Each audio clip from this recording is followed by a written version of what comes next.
All right. Welcome back to the Green Logbook. And of course, Military Retirement Podcast here with my co-host John from the Military Retirement Podcast.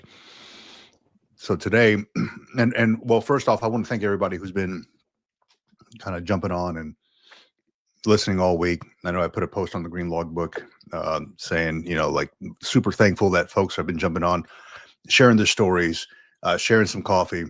And it just feels like a good group of veterans, a lot of camaraderie happening. So 100% thankful for that. So like I said, today I'm joined by my co-host from the Military Retirement Podcast, John. It's been a while, dude. I know it's been like you've been in school doing your VRD thing and getting things done, man. And I know we were texting back and forth, like it's been a crazy week, or crazy 3 weeks, really. And we haven't been able to kind of connect really because I was out of pocket in Guatemala. And then all of a sudden, I think you had like your anniversary. Is that what you mentioned? Yep. Right after you got back. Well, damn, happy anniversary, dude. Happy anniversary read to it you. wrong. Yeah, thank you, man. I read it wrong. I was like, did he mention my anniversary? I read it wrong. But no, man, that's awesome. Happy anniversary, dude. Yeah, that's Thanks, that cannot go unnoticed. But yeah, man, 3 weeks. I completely understand, man. It has been crazy. It's been hectic, man. What has life been like for you lately? Yeah, I mean, like I said, just trying to keep up with everything, keep up with the podcast, of course, fill in the gaps, and then ramping up into the holidays. I was actually thinking about talking to you about this maybe offline, but maybe just taking a break for a couple of weeks, right? Just taking December off, like give it a break and let the family enjoy us a little bit more on Sundays instead of tying up every Sunday. But we'll figure it out. Yeah, Sundays are definitely hectic, man, especially with I got my kids' little league stuff. I got it's hard to put everything and pack everything to one schedule. It really is. And we can talk about that. No worries. Sundays is a very coveted time for me, and I like to dedicate maybe about an hour or so to the whole podcast. But if we need to take a little bit of a break, we can definitely do that. But yeah, man. And like I mentioned to all the folks out there listening, today is all about what life is like after you leave the service, after the military. And this week has been, I hit my 2-year mark from being retired.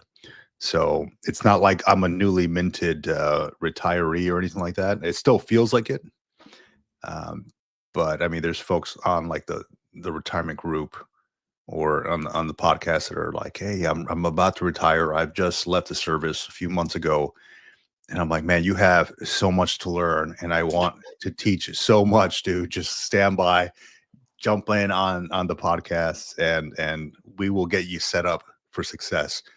Because that's probably one of the biggest things that I didn't do when I was leaving the service was like connect with somebody who has actually been there and done that and trying to navigate all this trash myself. And I'm like, man, if only I would have had like the foresight to just connect with somebody who had already retired. Instead, I'm over here asking folks in my unit who have not retired before, who are still active duty. And they're like, yeah, just go to TAPS, man. They'll teach you everything you need to know. False. Yeah. Plus, it's hard to find. Those veterans who've retired if you're not looking hard enough, right? I mean, you can find some on the base or whatever running around, but really trying to link up with a mentor, and that's the reason why me and you decided to start doing some of this stuff to reach out, to give back to the community, to connect with those folks who are getting, so we can preempt their search for a mentor or for some guidance, trying to get out of the military, and then what it's like on the other side in real time, the real story, not just the get your finances together and get all your TAP stuff done and get your DD-214. Like there's a lot more to it. No, exactly, man. There is, and I mentioned all the time here. It's what they don't cover is the damn mental hit that you're going to take from leaving the service, right? And I see it in the comments all the time. Like, oh man, I wish I would have known this, or I feel like I'm missing my tribe and this and that. We talk about it all the time anyway. And it's a real thing, man. It's a real thing that they don't cover, right? In TRS or TAP or whatever. At least not from what I've seen. So, it's unfortunate, but we try to get in there and get our foot in the door with TRS, with TAPS, and It's just not happening because they are it's kind of subcontracted, all that stuff. So I can't really get my foot in the door there.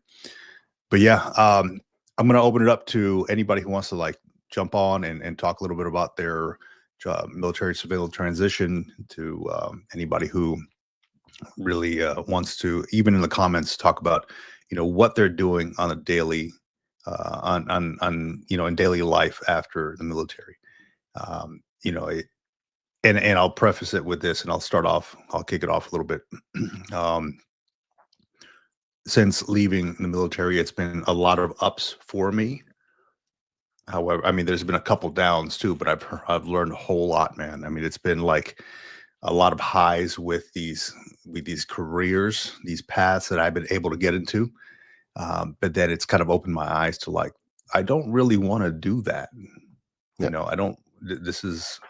These are all good and well, and it's cool to see that I can get into these careers and do great things. But do I really want to be doing that? Do I want to lock myself into another 9 to 5, or do I want to do something that I really want to do? So I just kind of been exploring that. I've been having a ton of fun with the whole YouTube, live stream, the podcast, and just connecting with folks. But also looking at starting something of my own now that I have the time and the resources to do that here on the outside. The ones that I really want to connect with too are the ones like veterans who got out after 4 years, 8 years, who maybe don't have that retirement fund coming in, and what daily life is like for you after the service.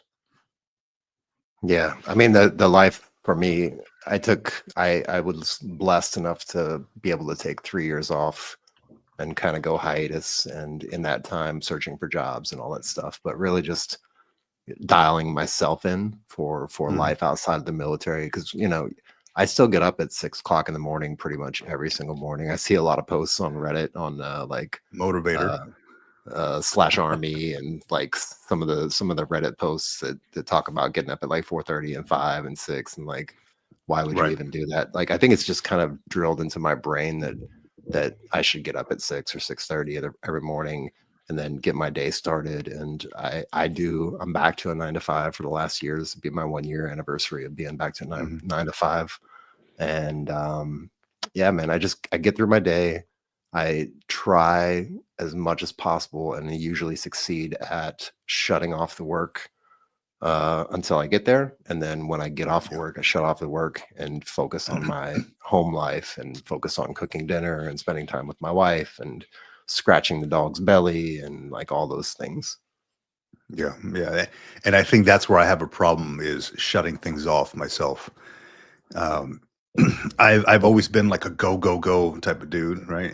And especially when things are going well and I see some uptick to things, and I'm like, okay, well, if I stop the momentum, it will completely shut it down, right?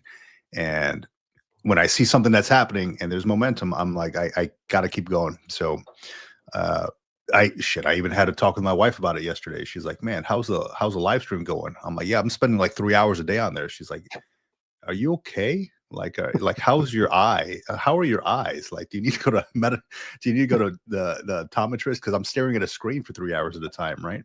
And I normally don't do that.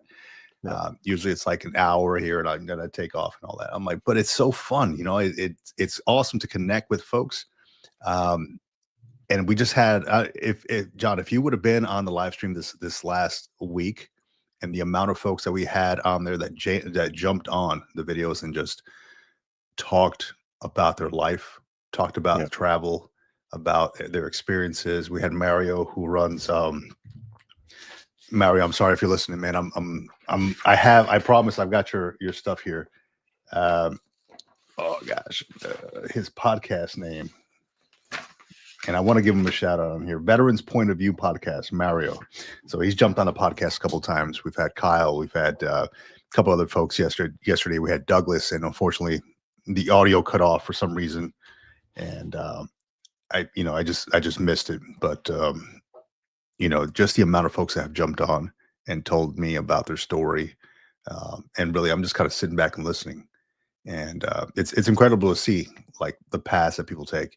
And when I get that momentum, I'm like, I just want to keep it going. And my wife is like, maybe you do it a couple times a week instead of every day. Because I did mention, I was like, man, this is like it's a lot, but it's fun and it's exciting, you Yeah. know. So maybe I need to do that because family is also a thing, and I need Yeah. to focus on them as well. Well, then you also get those little those dopamine hits once in a while from some. I mean, every time we interview a guest or have somebody on either of the shows, like it's the reason why we're here is to sit back and let them tell their story, to let them talk, to let them get it out, to let them vent, to let them get things off their chest more than Yep. anything, right? And then once in a while you get this little dopamine hit. Like finally, I've been waiting for this for, I don't know, you got yours 6 weeks ago, 8 weeks ago. What's that? I finally got my coin in from Yes. Jeffrey. So There we it's go. official. It's official. This is the Legit, kind of things, isn't it? like I'm not the kind of person who likes medals and like all the accolades and all that shit, but I'll take these every day of the week, and these things really mean a lot to me, especially when they come directly from somebody, you know, for some specific purpose, and that's usually why you get them. Yeah, absolutely. And this is awesome. You know, you have many choices in life, never make giving up one of them. Yeah. Awesome dude, man. Yeah, I know I've been bugging you about it too. Like, hey, did you So get see- your thing in the mail yet? Yeah, big ups to Jeffrey. He sent one over after we had him on the podcast, on the military retirement podcast, and awesome piece of gear, man. It's definitely gonna go. I got to find some room in this office because it's being just immersed with a bunch of other things here. But I Same. definitely want to get my coin collection back up because I know that was Yeah. like my prized possession in my office, and I had everything from like staff academies to you know, Marine Corps balls and all that stuff. And this is definitely going on there. Yeah, I just got my coin collection back up and running, sitting back there in Yeah. the back now, finally. Hell yeah. Yeah, I'd like to see other people's coin collections too. I've seen some crazy ones, like entire walls full. Yeah. Like if you go to the USO or something like that, they have behind the glass. I've seen that in people's homes. Yeah. I'm like, man, I don't know that I've been to that many units, you know, but you know, you go and you visit something else, you visit another unit, you pick up their coin and you know, add it to your collection. But yeah, I mean, that's been when I did leave service, like my entire office was all military stuff up on the walls, you know, like pictures of me in the unit and all the awards and stuff like that. And then I've since kind of, I wouldn't say grown up, but I've changed it a little bit, the look, to kind of feel more homey, more kind of comfortable. I got my chair in the back there. I sit there and I read and stuff. You know, it's right by the window, so I got a lamp and all that stuff back there. But now all my stuff is hanging up in the garage. You know, I have a little corner in the garage where I do stuff, projects and stuff on this work desk. So I've since moved all that stuff there, and you know, now I try to keep it clean here, as clean as possible. But you know, I can never clean. It's right in front of my kids' rooms. I can never keep my office clean. They just always dump stuff in here, man. Yeah. Mine's a hot mess. It's like a tornado comes through here, but I love it. I love all my little knickknacks and trinkets and Legos. And I can't even tell, dude. Just keep it under the desk. No, nobody will know. Camouflage, right? Yeah, that's right. That's why I turn the lights down. Yeah. No, man. So I got the idea about this topic today. What's your day look like after leaving military service? After sitting down and like I had mentioned on several videos, I mostly write every night just to get ideas, thoughts, and everything that's kind of weighing on my shoulders throughout the day. I write every night to put that out there, right, and put it on paper. And I had that one thought yesterday, like daily life looks different these days.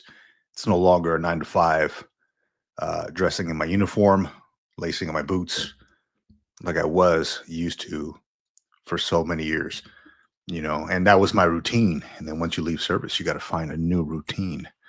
And, you know, shoot, what was it this week? We had a talk and I can't recall who it was. And they mentioned like they're not working out as much as they used to. And that's okay. You know, you have to find your rhythm. I'm also not working out as much as I used to. I used to go for runs every morning, no less than 3 miles every morning. Now it's like a walk run, I still do my pull-ups every morning, every day. And whenever I'm going in the garage, I got a pull-up bar right there over the door.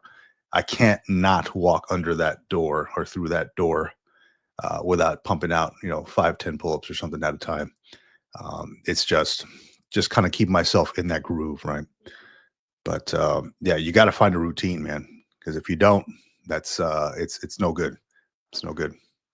You're just gonna be like consumed by these four walls. Yeah. Yeah, I constantly think about it, like, should I go back to running or try to go back to running, maybe run, walk, get back to swimming. I'm still trying to massage that time frame. Like, even though I had a lot of time off, but then I moved, overseas and over here and still trying to get that groove together. And it's hard because I've Mhm. weighed myself down with a job. I've weighed myself down with school. I have school 2 nights a week and then homework on the weekends and um, cooking and cleaning and doing stuff around the house and trying to get things settled. So it's tough. I keep some weights in my office just in case if I want to, sit on the ground and do a little bit of lightweight. It's not any heavy weights, but Yeah. I definitely move around. I walk everywhere. I try not to take the car as much as possible, or if I have to go up and down floors, I go take the stairs all the time, like religiously, just because of that. Yeah. And I like I keep kettlebells around in the garage, so I'll try to do that. But my routine now is every evening after dinner. Usually my wife will work out. She'll wait an hour after dinner and she'll do her workout in the evening because she works during the day, right? And she'll finish off the evening and we'll go walk for about a mile and a half down to this lake. We live near this lake and we just kind of go walk around there and then come back. Yeah. Um, it's a nice, I mean, it's very quiet in the evenings. Everybody's in their home and all the things are being lit up by either Christmas or Halloween stuff now. So it's kind of nice to just walk around and have that routine, but that's been an ongoing thing for a long time. So that's where her and I talk. We talk about our day, stressors, things that's on her mind. And she's got a lot to say, so I'm just kind of on standby mode. I'm listening, and I'm nodding my head. Yeah, I'm good to go. I agree. Got it. Yeah. But yeah, that's the routine, man. Yeah. We definitely do a lot of that too. We do a lot of talking, a lot of conversations, not necessarily just specifically setting aside time for it, but throughout the day, if we need to, we stop whatever. If we're watching a show or something, like we can stop in the middle of the show and sit and have a 20-minute conversation and then jump back into the show if we want to jump back into the show. Yeah. It's just having that conversation and having that open dialogue and constantly texting each other during the day just to see, how we're going. She texts me more than I text her, but because I'm busy and I get focused and I put the blinders on like a racehorse. Yeah. But I was thinking about that the other day when I was coming off the last 2 years. I was thinking about if I would have started the podcast like at the beginning of COVID, like what difference would it look like? How different would it look like now today versus starting it, a little bit after COVID? And then I thought about like, what was I doing during COVID? And I thought I really just sat and doubled down on my military work. Like I gave myself a whole extra job during COVID, just to keep myself busy and keep myself feel like I was doing something constructive for the unit, even though everybody was scattered and, nobody could come into the office and stuff like that. And I was like, oh yeah. I remember those COVID times, man. It was like everybody was when they call in sick, they got to be out for like 2 weeks. You got to quarantine and all that trash. So it's like it was an odd time. It was not a lot happened in those few months.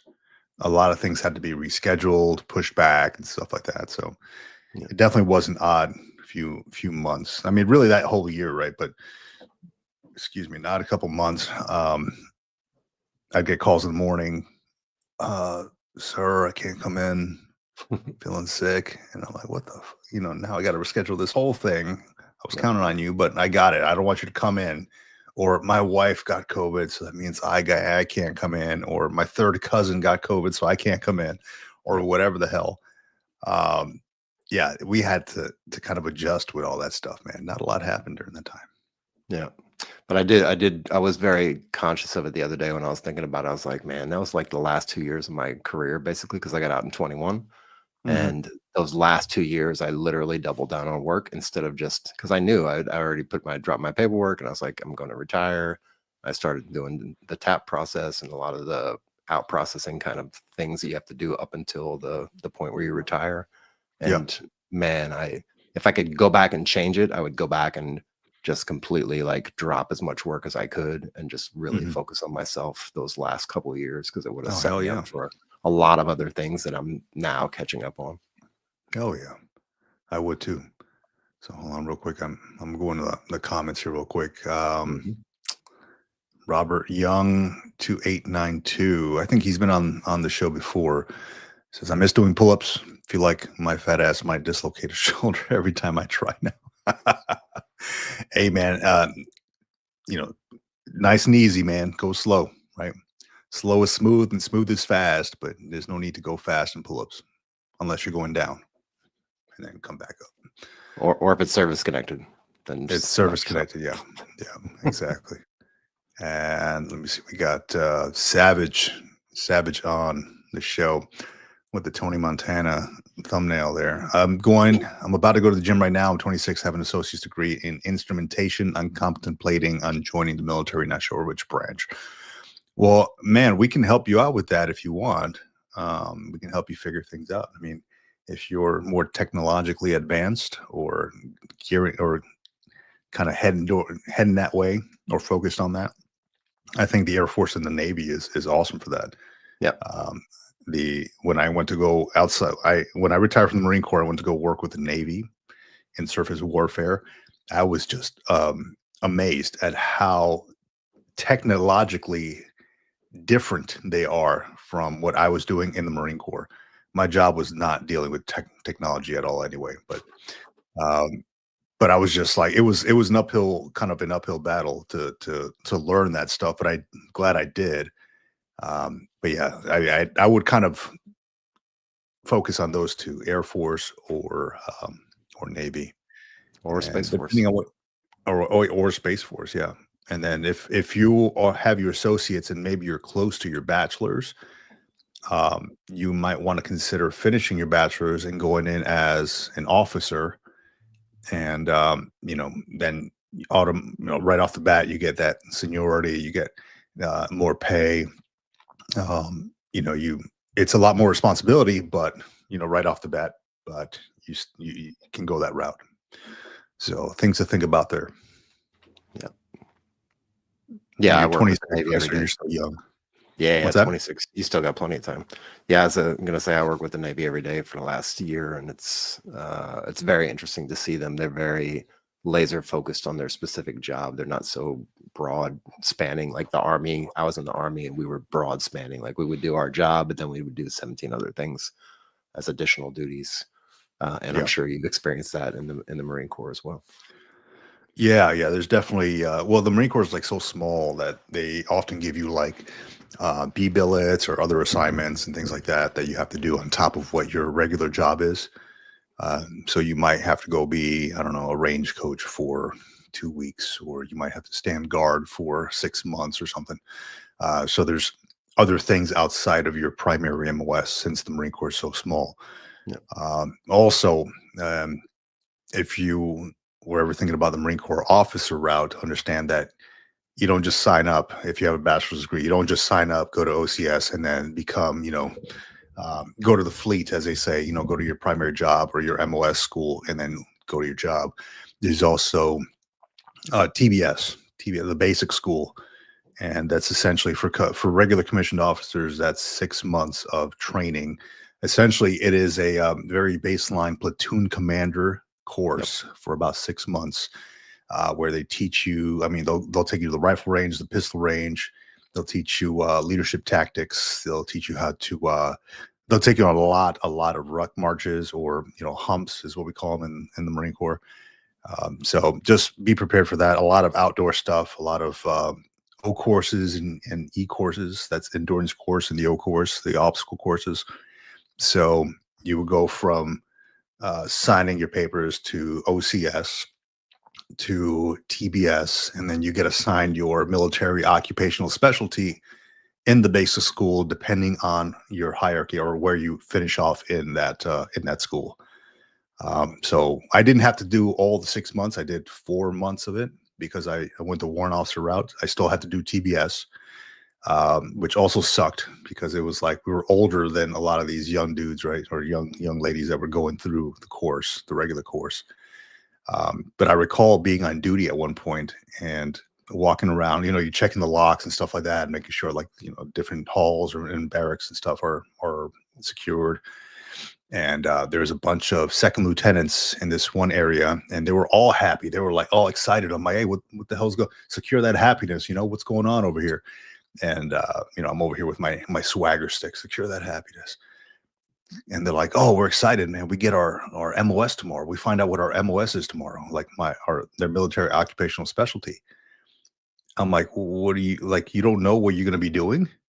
And they're like, no, unless you are a pilot or an attorney, stuff that you actually sign up for prior to. Yep. Unless you are those things, then you don't know what your MOS is going to be. You could be logistics, infantry, you can be anything, right? Depending on where you finish. And I'm like, the guy's all excited. And I'm like, that sucks. Like, what? Russian roulette.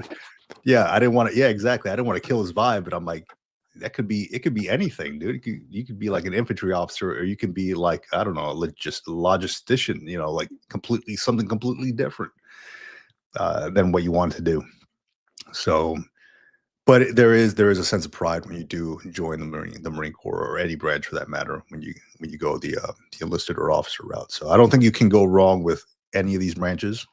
They all get paid the same essentially, across the ranks. I have found that maybe the Navy does promote a little faster than the Marine Corps. I don't know about the Army or the Air Force. Not sure about them, but having been with the Navy and the Marine Corps, there's a lot of like younger folks who are like lieutenant commanders and commanders, where a lot of other folks are like, lower rank in the Marine Corps. And I have to believe it's just a little harder to get promoted in the Marine Corps because it is more of a pyramid, right? You have to wait until essentially somebody moves out of there or retires or something like that for you to move up, if there's any room for you to move up. Yeah. Army's the same way. Yeah. Yeah, it's horrible. I would say probably, Air Force or Navy. I would probably lean actually more towards the Air Force. I think they actually have better bonuses. I read something not too long ago the other day about some Air Force bonuses for signing up for doing some stuff.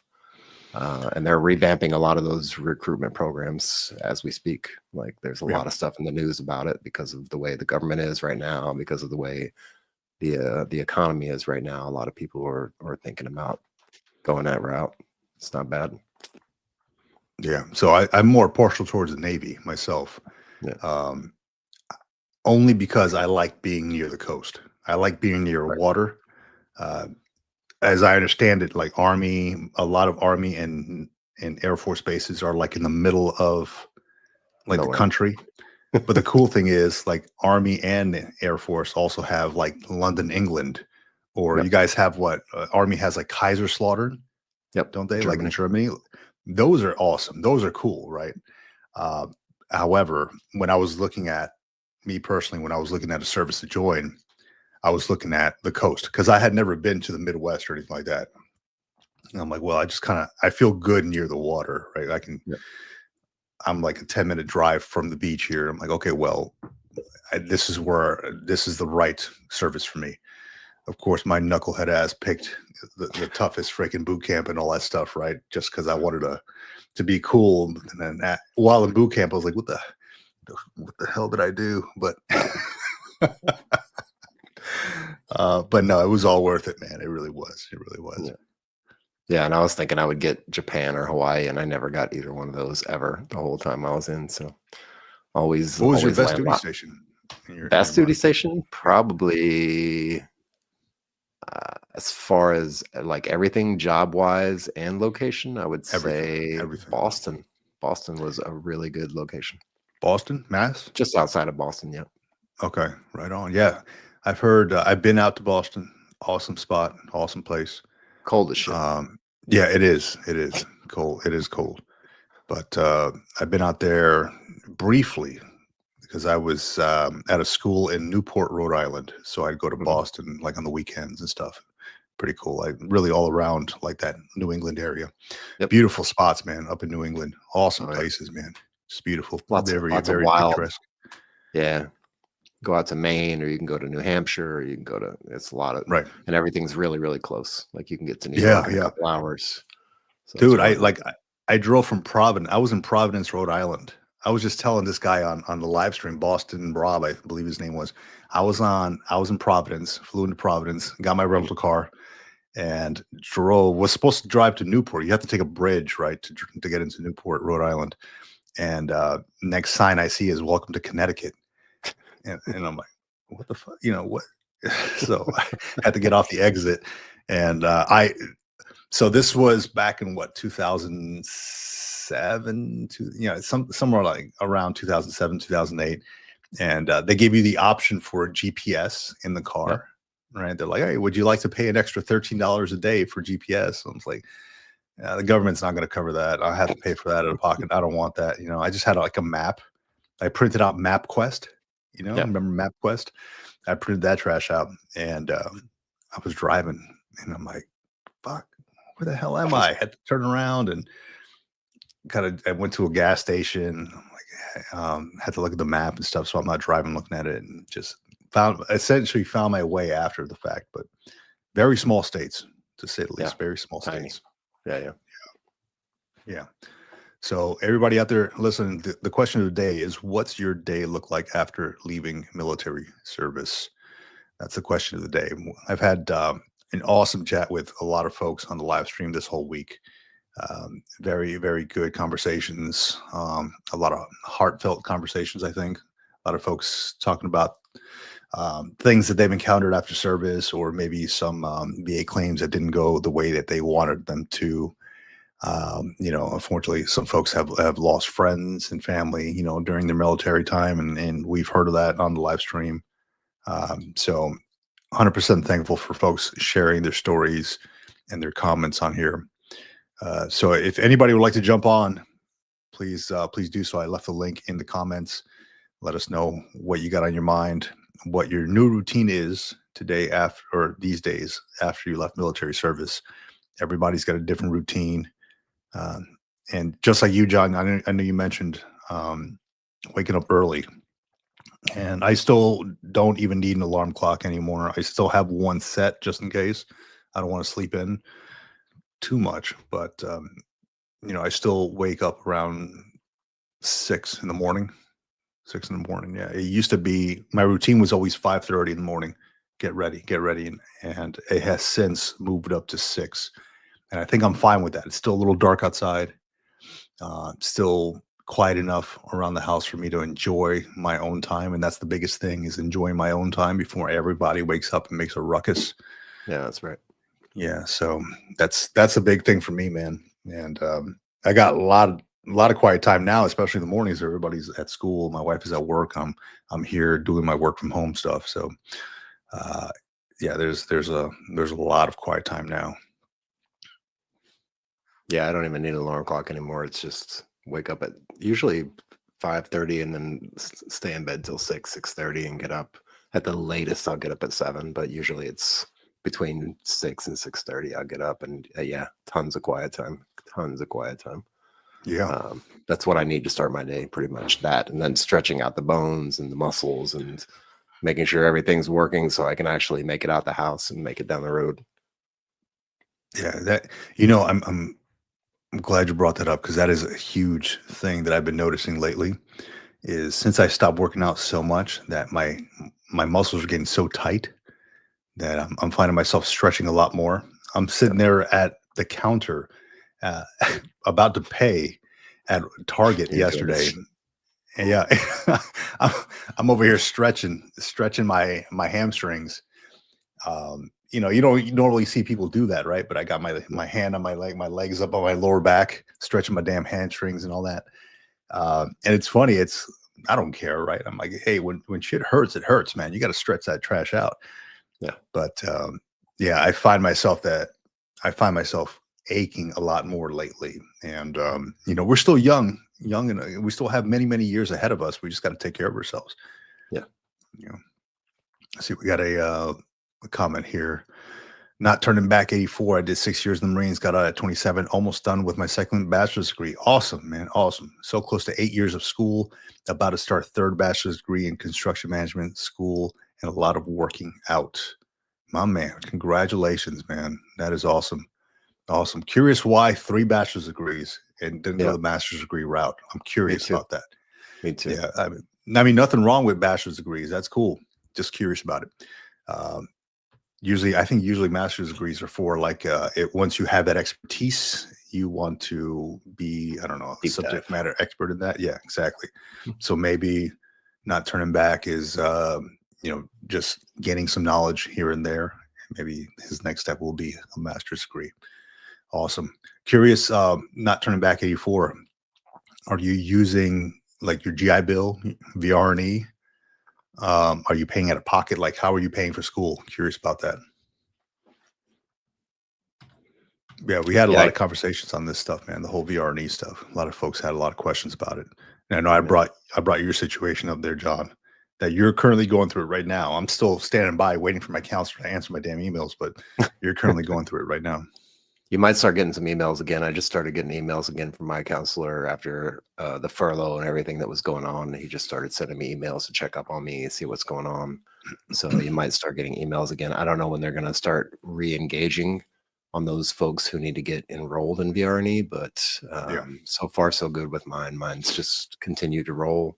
And then, like I said, just this past week, I've started getting a couple of emails from my counselor to give them a little update or whatever. Yeah, yeah. And I think that, that government shutdown kind of course, it shut everything down, right? Oh, yeah. But the only thing I was waiting for was one signature. My school was like, hey, we just need this one signature from your counselor. I'm like, roger that. I sent it over to the counselor.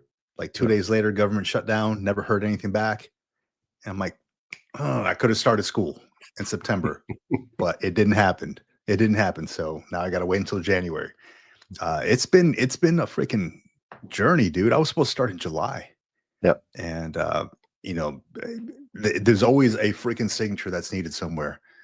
So yeah, I got a lot to say about that. Conroy JS in the comments says, retired in April after 20 years. Congratulations, man. That's awesome.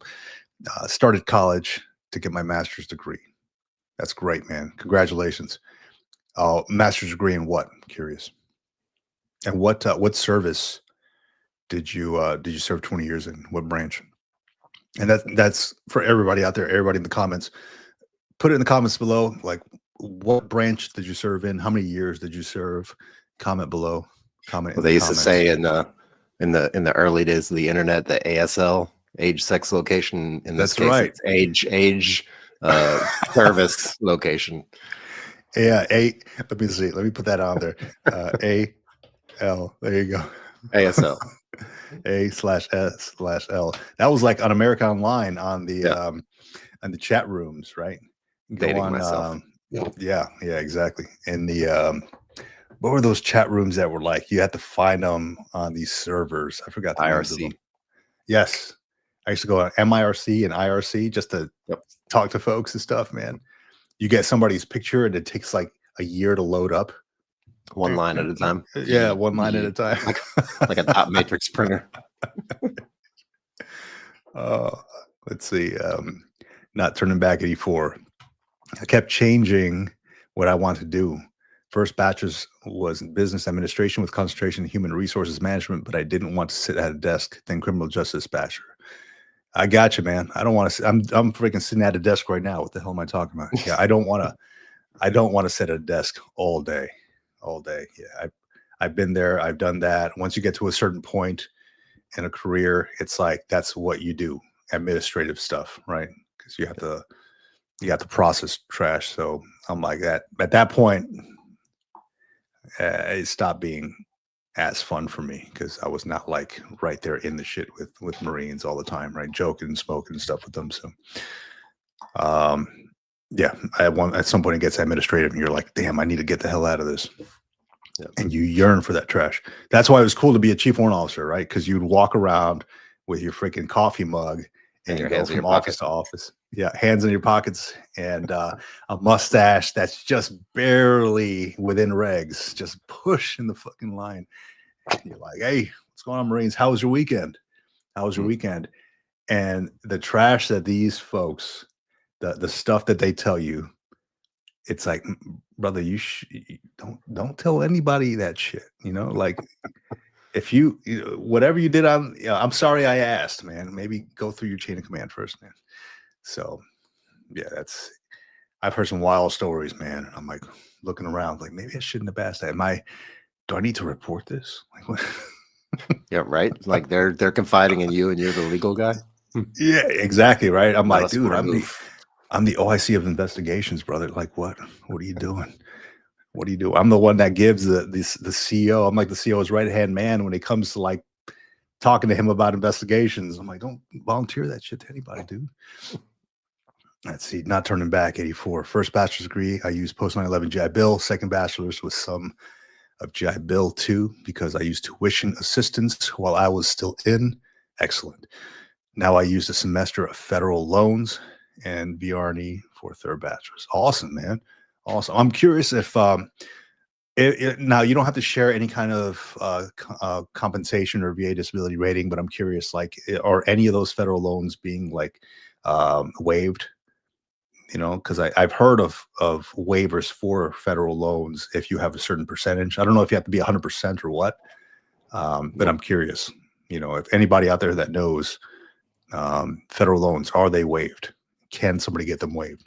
That was a very touchy subject on Twitter about 1.5 years ago or 2 years. Well, it was about 2 years ago, right? When they started doing all that, right before Biden came out of office.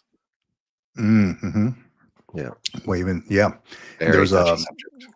They had announced it, and I don't know whatever happened with it. I know we were waiting on it because my wife is prior Air Force. She served in the Air Force, and she had some student loans, and we had been paying it off little by little because there was like no interest on it.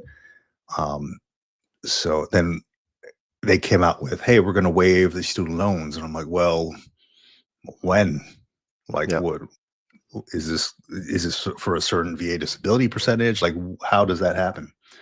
So yeah, I don't know what exactly the stipulations were. I know I put in the paperwork for it and applied for it or whatever you had to do. Go online and fill out something and then send it off, and they actually came back, and that was after I got rated. So I think it was after I got rated. Yeah.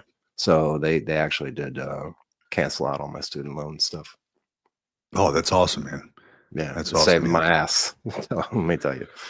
Yeah, so I worked with a lot of attorneys, and these dudes were their student loans were freaking insane, man. So the Marine Corps has this program. I forgot the name of it, but it's a funded law funded law program, right? So if you sign up at a certain time, they will the military will actually pay for your law degree.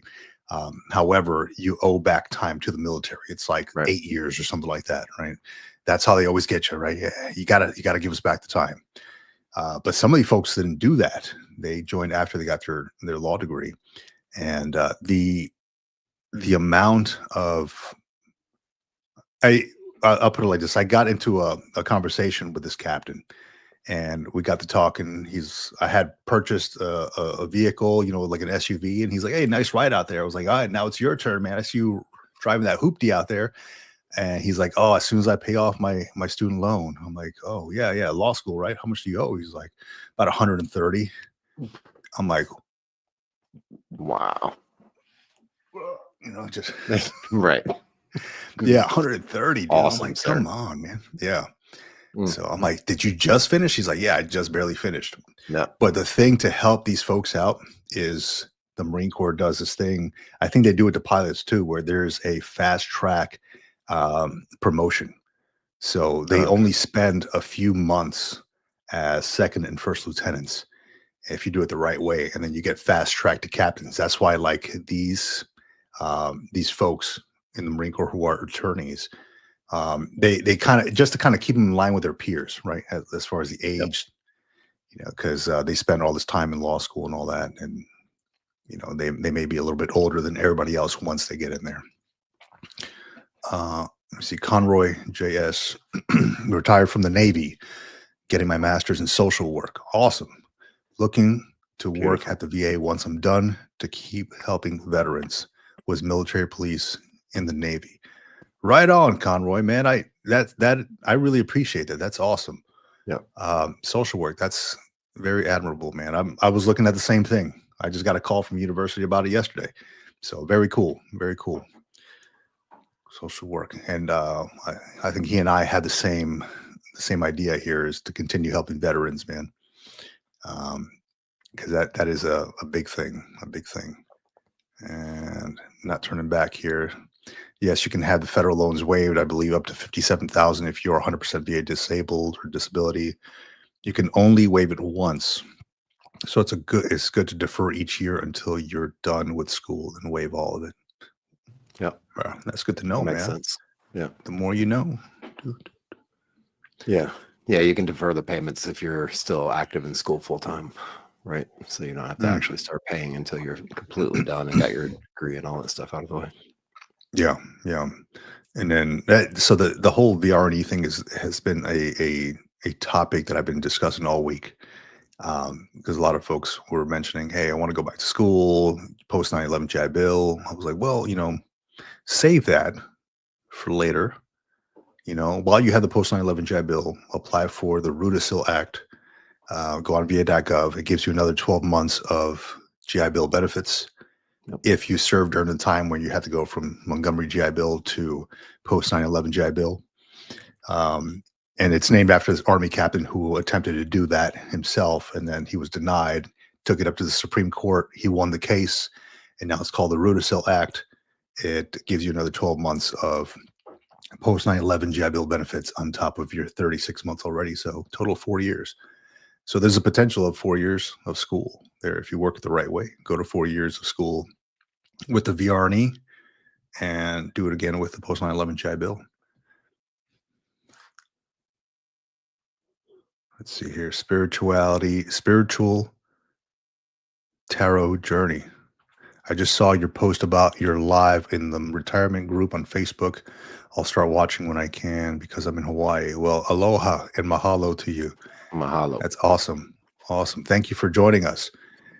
Yeah. And thank you for commenting about the retirement group on Facebook. So anybody out there who has not already done so, we run a group on Facebook. It's about 2,900 strong right now. I just approved 13 people this morning that wanted access, and it's called the Military Retirement Group. Just type that into the search bar on Facebook, and it's got a lot of great info. All veterans, not necessarily all retirees. We open it up to all veterans of all walks of life, all branches. I mean, and a lot of good information on there, good collaboration between a lot of folks, a lot of good stuff in the files. We have a lot of information on the COLA trap and stuff like that. People have questions about that. It's mainly for folks who are about to retire or about to leave the service or have just recently left the service and want to collaborate, want that camaraderie, similar to what we're doing here, right? But on Facebook. And I gotta get on this stuff from the desktop because I took social media off my phone. My freaking head was spinning, dude. Here we go. We got Rob on the channel. Mr. Rob, how you doing? How's Boston, man? Cold this morning or what? It is a little bit cold. It's like 40 degrees, so they say. But I just went out to get my mail, and they're not accounting for that breeze. It's lessening the temperature by about 10 degrees, if you ask me. Oh man, I believe that, man. I've been up there, dude. It is cold. Between that one and I took a trip to Chicago at one point, and I was not ready for that. It was it's cold. It's cold. Me coming from Florida and then San Diego, and I'm like, yeah, I can't live in places like this, man. But more power to you, man. Vic, all that mention about the coast, you kept saying coast, coast, coast, and you never once said Coast Guard. Coast Guard. Oh, I will. I will correct myself. I will haze myself after the show. That's okay. Yeah, yeah. For the person in the chat, we're a little bit out of sight, out of mind, but the Coast Guard's always an option. One thing we do really well is take veterans on their second opportunities through the service. So we have a lot of prior service in the Coast Guard. Following a degree, we love Mustang officers, and especially those with prior military experience. So I've met somebody from just about every branch of the service. A little bit less Air Force, they tend to stay, but I have met a few. We get a lot of Army, a lot of Marine pilots, Navy, and Awesome. here and there. So that's always an option. Yeah, absolutely, man. That's all. Yeah, Coast Guard does some awesome stuff, and I see some cool videos on YouTube from the Coast Guard, like jumping on submarines and stuff like that. That's cool stuff. I got a somebody in my family, my wife's cousin, married this Coast Guard guy. So it's funny how like we went to their place for Thanksgiving last year, and my wife and then her cousin, who was not military, they're like, oh, they're going to have so much to talk about because, military to military. But, we did have, because he does some cool stuff, and, he does stuff like that, like the submarine, and go after like these narco folks and all that. He does some cool stuff out there. So we did have some good stuff to talk about, but it's funny how they just like, they just talked about it prior to, oh, you guys are both military, no idea, like complete different MOSs. You guys going to have a lot to talk about. So, but we did. It was cool. It was awesome. Yeah, and we had Robert Luna. We talked to Robert Luna a few times. You met him out there in San Diego when he did the Walk Across America as well. No, yeah, up in Long Beach. Yeah, he runs AL to LA.org, I think it is, AL or maybe .us. So his organization. So he's the one, Rob. He's the one that walked across, the Coast Guard guy, the senior chief, I believe he was, who walked across the country.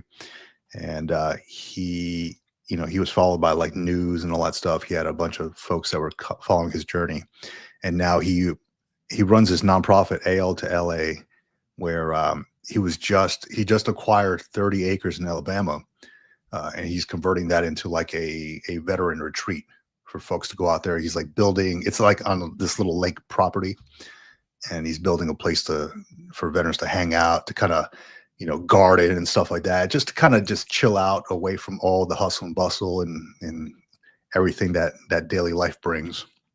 So big ups to Robert. Yeah. There's a lot, man. So big ups to that dude too. So Rob, man, what as the title is, man, what's a day in your life look like after leaving the service, man? Like you did what, 24 years in the Coast Guard? 26? I did 26. 26, man. Yeah. My days start off pretty much the same as they used to. I still haven't been able to sleep in very late. And perhaps because waking up, being the first one awake in the house is one of my favorite parts of the day. It's just me, the dog, and my coffee. It's quiet, it's dark. I can catch up on some emails and just, sort of meditate, if you will.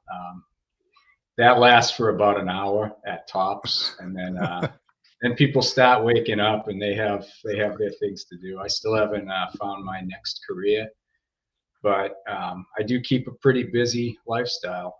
Every day at about 9:30 on the dot, my dog lets me know that it's time to go for a walk. That lasts about an hour. We have our 1.5-mile loop. Then I get my daily run in. Next half of the day, I pretty much peruse the job market, work on my resume, which I don't mind all that much because I'm not in any hurry to re-enter the workforce. I'm waiting for that correct opportunity, the one that fits me and fits my not only my passion but my schedule. And then the family comes home and we continue on with our regular nightly festivities. So I'm still getting used to it. It still feels like it's temporary, even though it's becoming a little bit more permanent. Right. I did retire in July, so I have no complaints. I enjoy it. definitely That's enjoy good. it. That's good. Yeah, and I think I'm there with you, man. It does feel temporary still. Like there a lot of times I feel like I should be doing something else, but then I have to remind myself Mhm. I gotta enjoy the time I have. There was something I read a while back. Like, I've got younger kids, right? Um, and there's something I read a while back, like you only have so much time with them while they're young, and then they turn into adults, and you have more time with your kids as they're adults than when they're kids. That kind of opened my eyes to a lot of stuff, a lot of things. Like I have to enjoy my time. This is my life now. So, Rob, I'm curious, man. What are you looking for in the next career? Um, I'm looking to get into higher education, but specifically working with veterans resource centers or Oh, that's right. an That's right. office of military affiliated students. So I recognize that's a very niche environment and a very niche position, but it is something that pops up from time to time. There are a lot of colleges in this area, and it's worth waiting for as far as I'm concerned. I have a mentor in that particular field who's been speaking with me, sharing his thoughts on it, and yeah, I have a few resumes out. The opportunities come and go, but Hmm. like I said, it's to me it's something I'm passionate about. I got 2 degrees on active duty, and I since passed my GI Bill to my daughter, who's going to be 18 soon. Yeah. So, like you said, Vic, it's these moments are starting to become a little bit more temporary. They are precious, so I Hmm. feel like only probably have about a year left of full time daughter in the house before Yeah. she goes away to school and you know, Right. moves on to the next phase. So it's trying to enjoy it, trying to capitalize on Absolutely, man. That's as a father, it's tough to think about that sometimes. Your kids kind of moving on, because I know, like, when I mean we were young enough when, we joined the military, we left our family, and I don't know what your parents are like, but my mom was freaking hysterical. She was like, "Oh my god, it's like, I was taking away her limb or something. Oh, my son, my oldest son is going away. I'll never see him again." All super super just sad all the time. And I'm like, it's okay. I went home for Christmases and all that stuff. And then I think about it too, because I have a son who is just dead set on going to the Naval Academy. And we go out to Annapolis. We've been out to Maryland. He's done the summer sessions out there. And, then he'll bring it up at the dinner table. He's like, "Oh, just a few more years till I hit the Naval Academy, Dad. And then, I'll be out of the house." I was like, "Dude, don't rush it, please." Because, I don't like to think about that. I want you just to have your old life and start your career. But, it's tough to think about that as a parent. awesome. Yeah, Yeah. that's awesome going to the Naval Academy. Yeah. And I didn't even know that was an option. Like when I was young, like I brought it up to my parents. I'm like, "Hey, how come you guys never told me anything about the Naval Academy?" My dad's like, "What the hell is that?" I'm like, "What? What?" Okay, never mind. I got the answer there. Right. They didn't even know. They didn't know anything about that. So it's good. Like, we have opportunities. You're giving your GI Bill to your kids. So, Mhm. they're able to do something with that. In Massachusetts, are there any like VA benefits that can give your kid schooling, like paid for the tuition, so that way you can do something else for your GI Bill? Is that an option? So they definitely are for veterans themselves. Veterans can go tuition free to any of the state schools as well as the Mhm. University of Massachusetts system. Nice. I haven't delved into the actual dependents policies, whatever you want to call them, Yeah. as much. I should, and I know I'll have time to, but as it stands right now, my daughter's schools are primarily private schools, Yeah. mostly in this area as well, but Mhm. they would not fall into that category. Massachusetts does have a few pretty good veteran benefits. It is one of those states that doesn't tax military pensions. Nice. There's also an excise tax waiver as well as a property tax discount Mhm. for, I believe, more than 10% VA disability. Oh, really? But Yes, yeah, and Yeah. I don't know how much it is, but it is something that I came across in my Yeah, in my looks like research. a exemption between 400 and 1500. You get what is it, a free hunting license for 100% disabled veterans, or you could just move to New Hampshire and get all the benefits. I'm just playing. Yeah, which is only a couple hours away from me. It's only a couple hours away. Yeah. And then, yeah, that's 10%. So you mentioned a portion of property tax for 10% or more. I believe Veterans. so. I believe that's Yeah. what it is. Yes. That's pretty good because a lot of states, like even here, I live in California, and a lot of states are like, you have to be 100% for any kind of property tax exemption. And they just started something here, at least on my side, where it's a portion of it. And then they also don't tax a portion of the retirement pay as well. So I think they only tax like up to, it might have been like, well, they just changed it. I think it's like $40,000 or less. They don't tax on it, which a lot of retirement pensions are around that or less, right? So unless you're, a senior guy or girl, so that's good. But a lot of them many states are like 100% VA disability or even PMT. You have to be that in order to raise some kind of property tax exemption. So that's cool about Massachusetts. I didn't know that. Yeah, they also have what's called the welcome home bonus. Mhm. And it's either $500 or $1,000 upon returning to Massachusetts, had that been the place that you enlisted at, or if you've been a resident for I think more than 6 months. Um, Regular veterans, no combat zone, I want to say is $500, and if you Mhm. served in any of the campaigns that are listed, it's $1,000. So that's Okay. another perk of Yeah. Massachusetts. Is that a one-time thing? It is a one-time thing. Yeah. Okay. And then you have to have joined from Massachusetts in order to It's rate that? Yeah, so there is a stipulation. You either had to join from Massachusetts, in which case you can, I think, provide your high school diploma, or your DD 214 would have your home and record on it. Yeah. But I think there is another exception. If you move to Massachusetts after 6 months, I think you're eligible as well. That's not bad. That's not bad. Yeah, we're getting a lot of folks, or this guy, Marcus Aurelius. Maybe I'm saying it wrong. It looks like Marcus Aurelius on the chat saying Texas is best for vets. Hey, man, I don't doubt it. I mean, Yeah. Texas has a lot for vets. I've never been to Texas. I've never really had a reason to go over there, but I hear great things about the whole veteran community out there. We'll have to do more digging on that. I've I'm heard looking to do- Florida is the same. Florida Yeah, is pretty yeah. good as well. Dude, I tried to talk the wife into going to Florida after. I grew up in Florida for part of my life, and I joined the military out of Florida, and it was a great childhood over there. I just was in with a bad crowd, or a less desirable crowd, right? Looking back on it, if I was a parent, if I was my parent, I'd be like, hey, that's some questionable shit you're doing.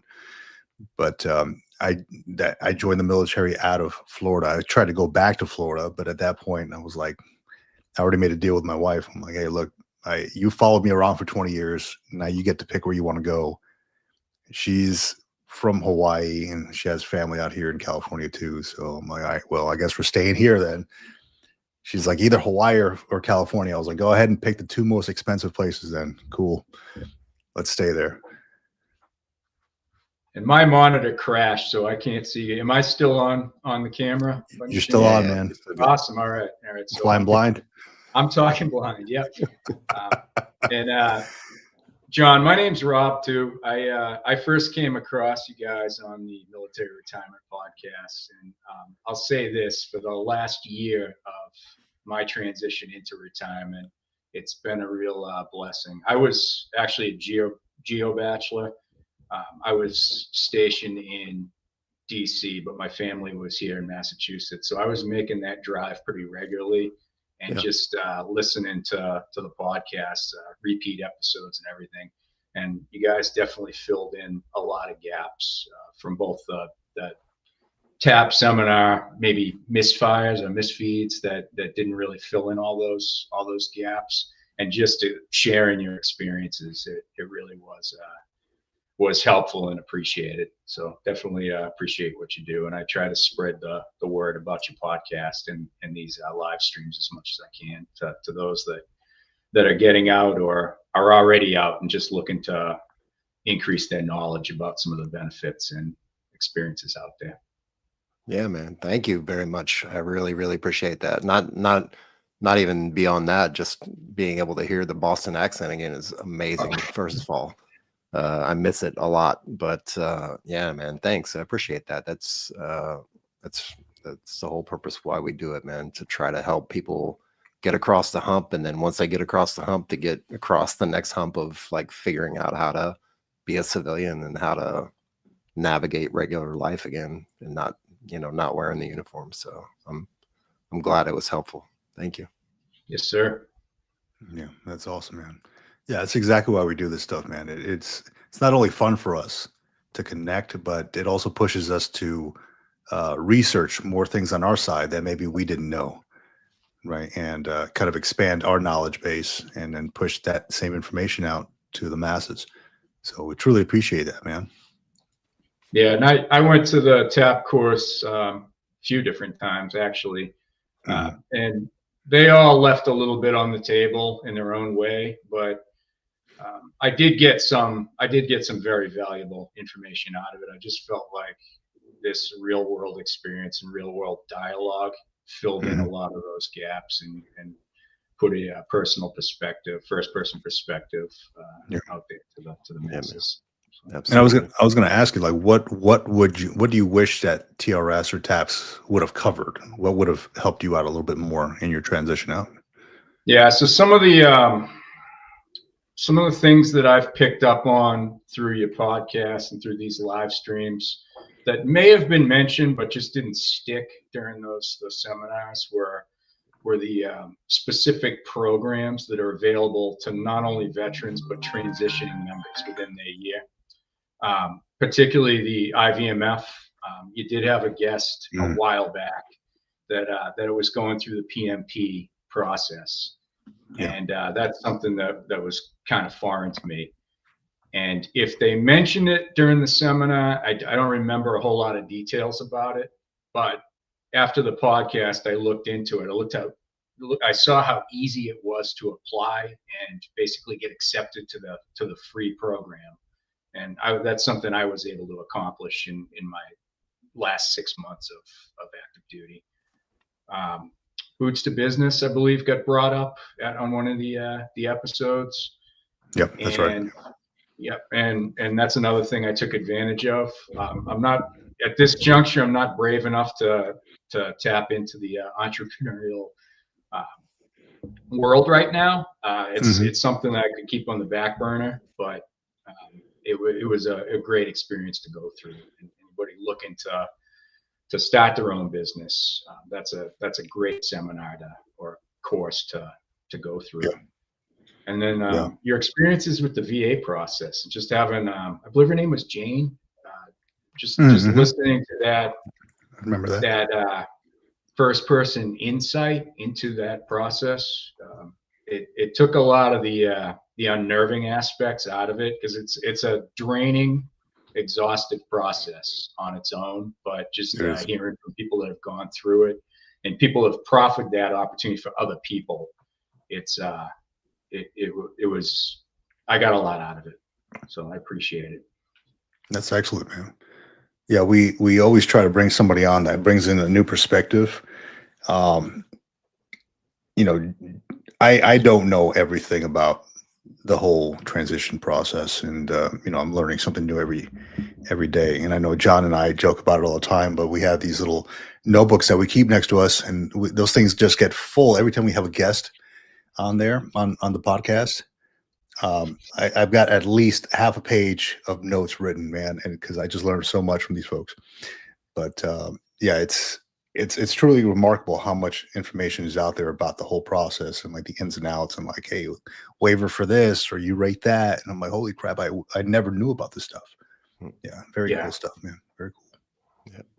Yeah, not only that, but we also then it gives us like 14 other things that we need to go research and look for, and hunt down, and it's actually been really, from my side anyways, really educational in the fact that I get to actively like try to reach out to people if we get a guest on, or if we're talking about something and then we're like, maybe we need to go find some people that have a little bit more information about this, and then we reach out and network with people, and maybe one of them will bite, and the bobber will go up and down, and then we can reel them in and try to get them on the show to get their expertise on it. It's but then circling back and talking to some of the people who are out there listening and watching, and really getting your perspective on it.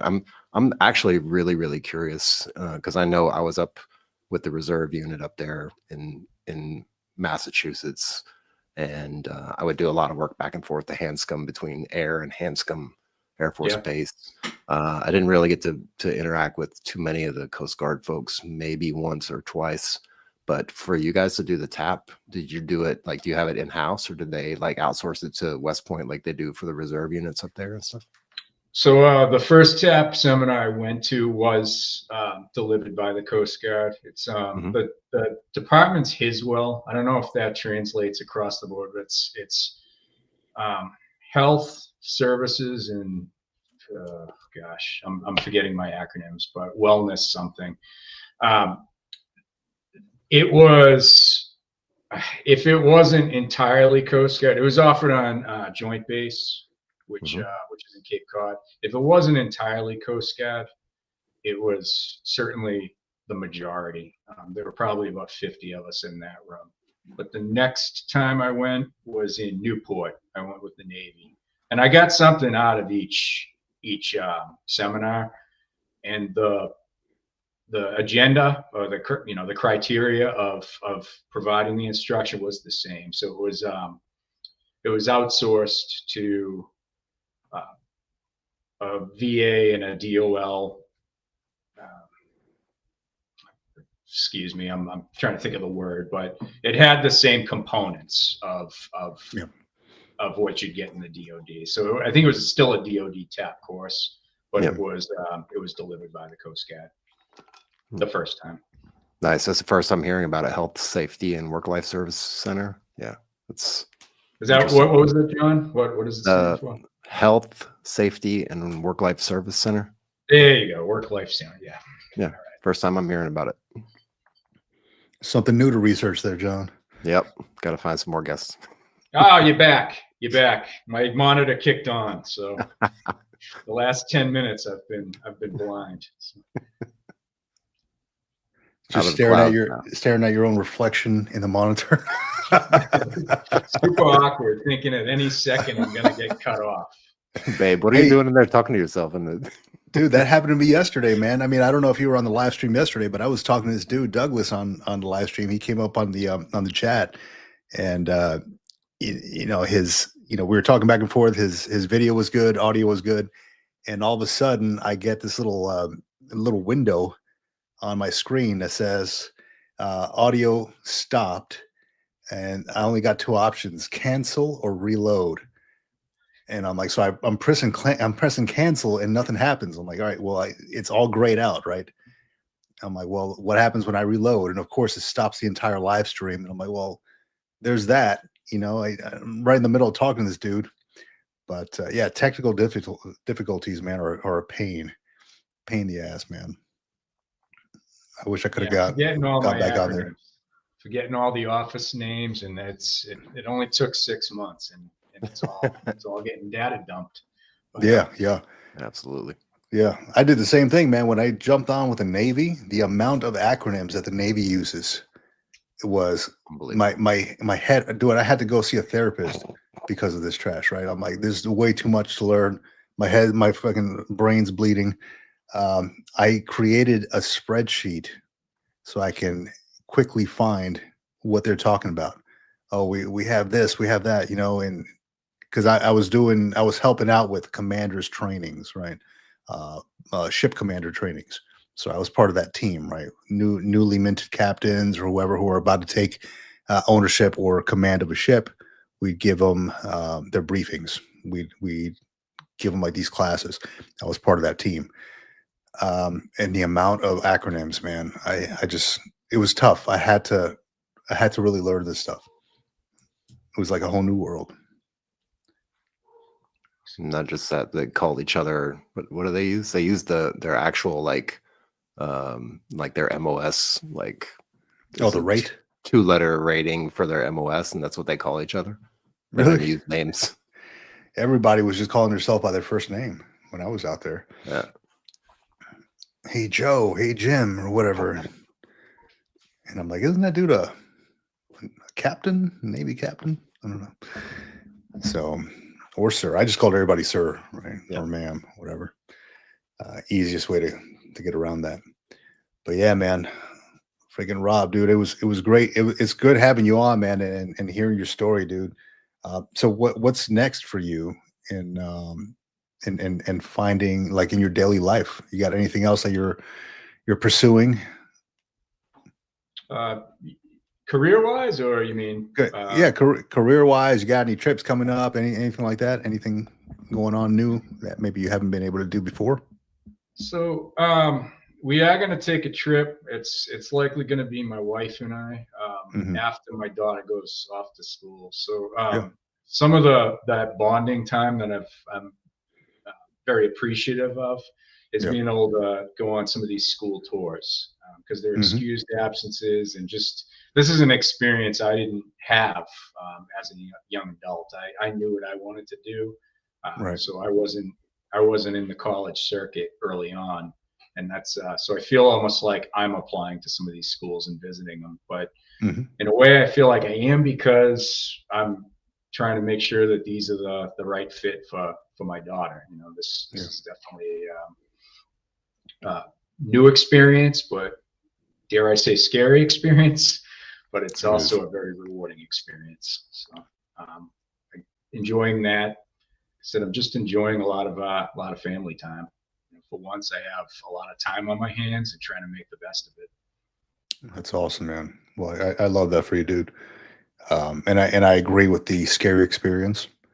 I have a college age daughter myself, and she goes to the local university here, and I feel like there's a different feeling when you're raising a boy versus raising a girl, and like I'm so protective of her. And at one time, some dude knocked on my door, like asking for her. I was like, who are you? And what do you want? And like, who's your dad? What does he do? All that kindergarten cop stuff. But yeah, I'm so protective of her versus like my boy. I'm like, hey, go to the Navy, man, go hang out, just have a good time. But it is different when it comes to, your daughter versus your son.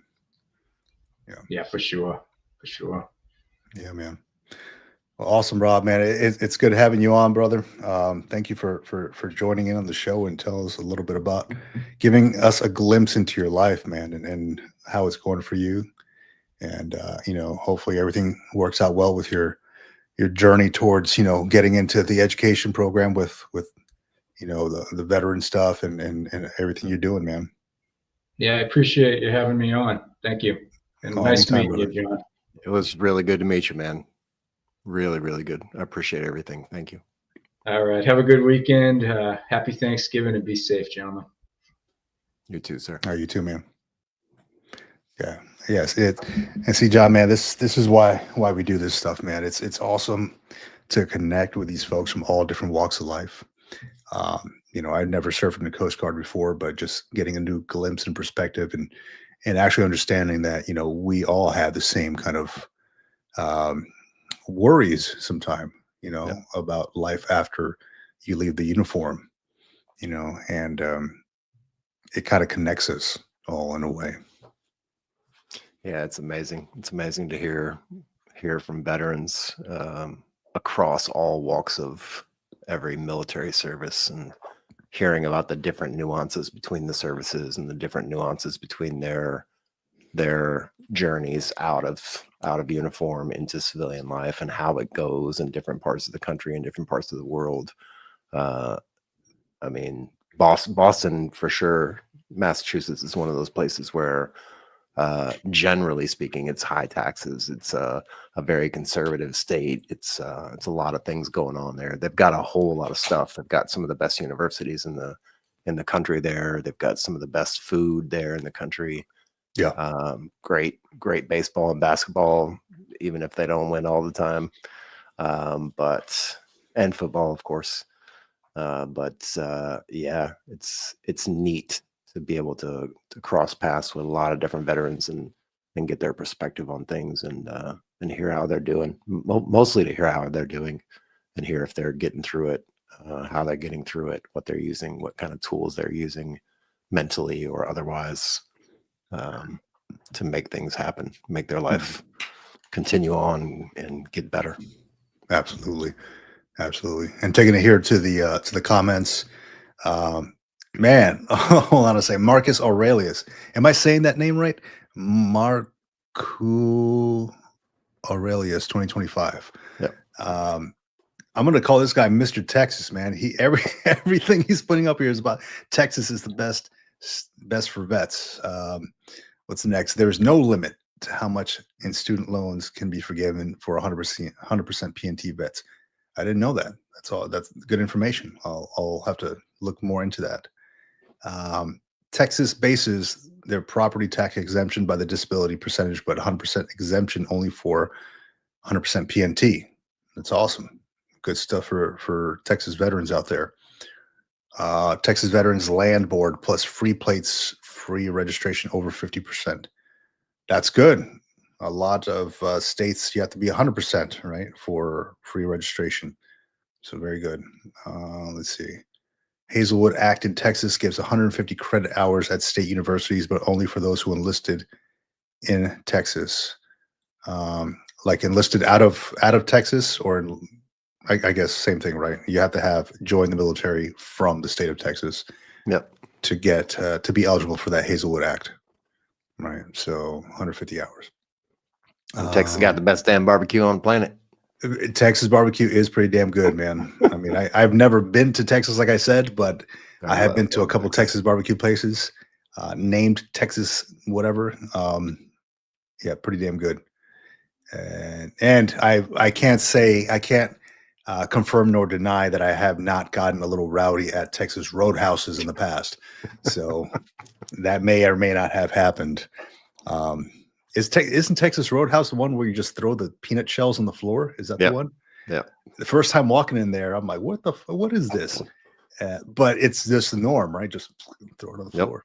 Is that like a norm in Texas? I wonder, like, do people just do that shit? I wouldn't say everywhere. I've been to many places in Texas, and I wouldn't say everywhere, but they do have some damn good barbecue. Sometimes you got to go hunt for it because it's in the middle of nowhere or it's in some little backwoods kind of area. But man, they got some great barbecue in Texas. Yeah. I like the. I spent a lot of time in North Carolina, and I like North Carolina barbecue. Also it's good. Like more kind of vinegary. Yep. But yeah, I am a fan of North Carolina barbecue myself. Let me see. What else is he have on here? Texas Vet Land Board loans money for land and homes in addition to VA home loan benefit. That's good to know. You know, like if the VA loan doesn't work for you, hey, there you go. Texas Land Board loans. So there's been some discussion on the VA loans that I've seen online, and folks were saying that, I mean, there's like a mixed bag of things, right? Folks saying, hey, VA loans suck because you have to pay a fee for it. And there's other folks saying, hey, I've never had to pay a fee for it. I don't know of everybody else's experience. I've used the VA loan to purchase 3 homes, and every time I have to pay a funding fee. And I think unless you're 100% VA disabled, PNT, I think it is, there is no funding fee involved for that. So purchase 3 homes with that. And yeah, every time, like, you don't have to put money down if you don't want to, you can. Yeah. I've always put money down just to, kind of offset a little bit and make the payment go down a little bit. But there's always been a funding fee associated with it, as far as I know. Let me see. Angel Lopez. Let's see what he's got. Good morning. Buenos dias. Ohio gozaimasu. Brothers, thank you all for your military service and continuing to serve and providing valuable information to all veterans. God bless. Semper Fidelis. Thank you, Angel Lopez. Semper Fi to you as well. Ohio gozaimasu, or depending what time it is out there, Gombanwa. Gombanwa. That's what I love about Japan is every time you pass by somebody, and Ohio. They don't even say Ohio gozaimasu a lot of times. It's Ohio, Gombanwa. You walk into a restaurant, irashaimase, like welcome, awesome. Let me see who we got out here. Mario, hey, welcome back, Mario. I believe Mario 3809 or 3804. I believe that's Mario from the Veterans Point of View podcast. Awesome, man. Welcome back, dude. Nice. Always a good time. Always a good time. But yeah, I'll man. What's up? I was gonna say, I tell you what, man. I'm gonna cut before I get in trouble and get yelled at. I'm gonna go chop some vegetables and start getting this dinner ready. It's getting absolutely late, man. But, No, it was good having you, bud. I thought I would just send you a text this morning and at least my morning. Yeah. To see if you're able to get on. It's been quite a while since we were able to catch up. I know we got crazy lives lately, and it's always good to catch up with you, man. It really is. Yep. And then if nothing else, we'll see each other on Sunday for sure. Yeah. Sunday we're having Dennis on from Veterans AI, right? That's right. Oh yeah, that's going to be a good episode, man. Anybody out there who's looking to do their VA claim and looking to implement some AI into it, sprinkle a little AI into that thing. We got Dennis who created Veterans AI and doing what, Nexus letters. I think, what else does he do on there?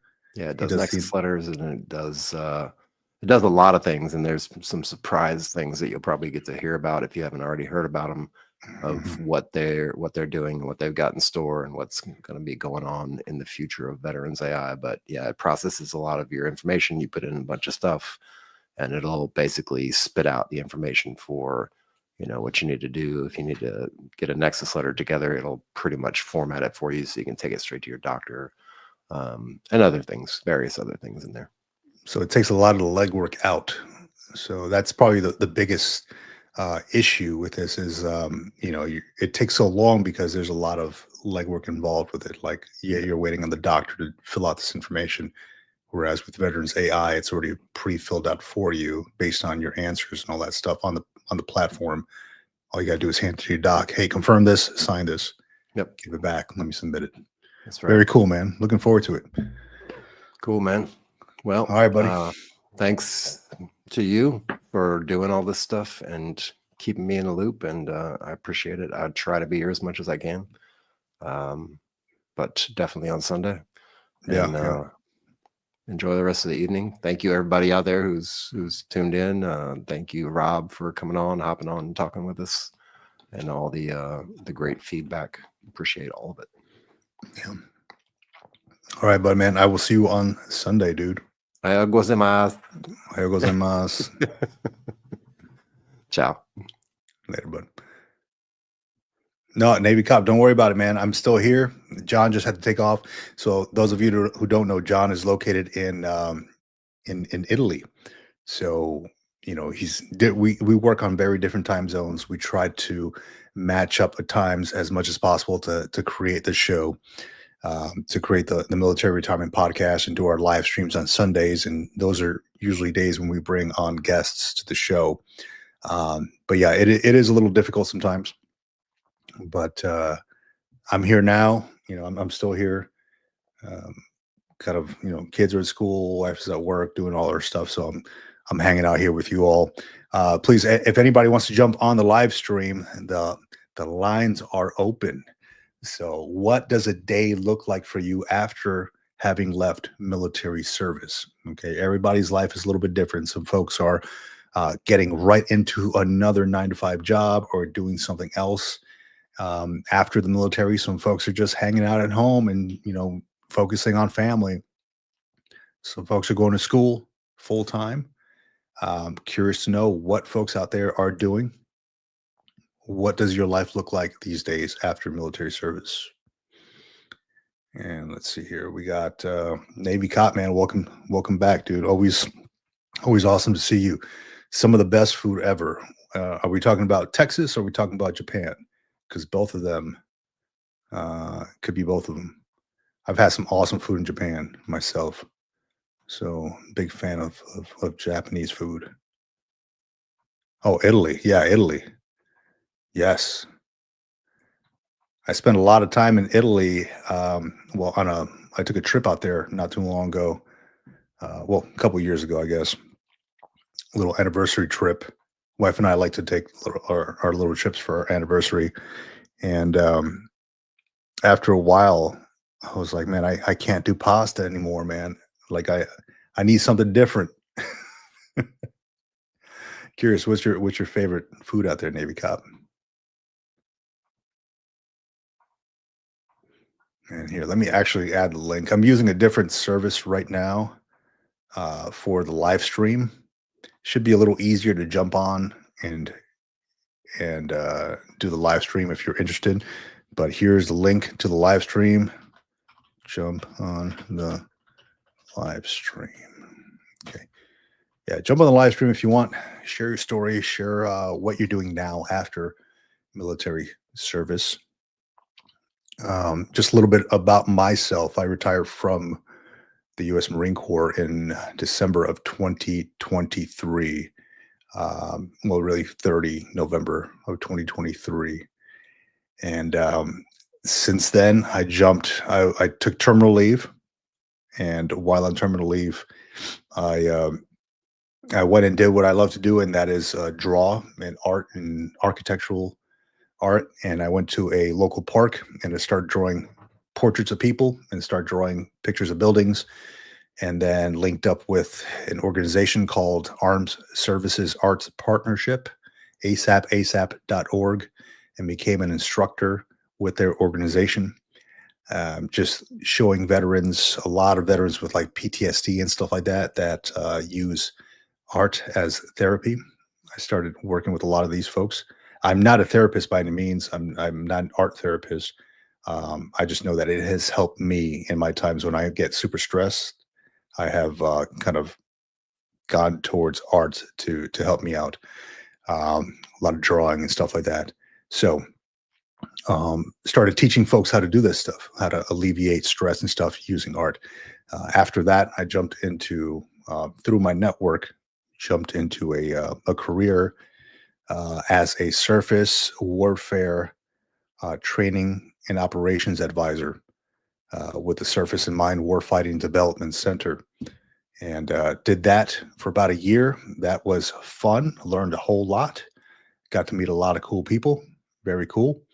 And following that, I got into a career as a federal employee, a GS-13 supervisory employee. And due to Doge, because I was supervisory, or because I was probationary, excuse me, I was essentially told that I would be let go. So I resigned, and that's that.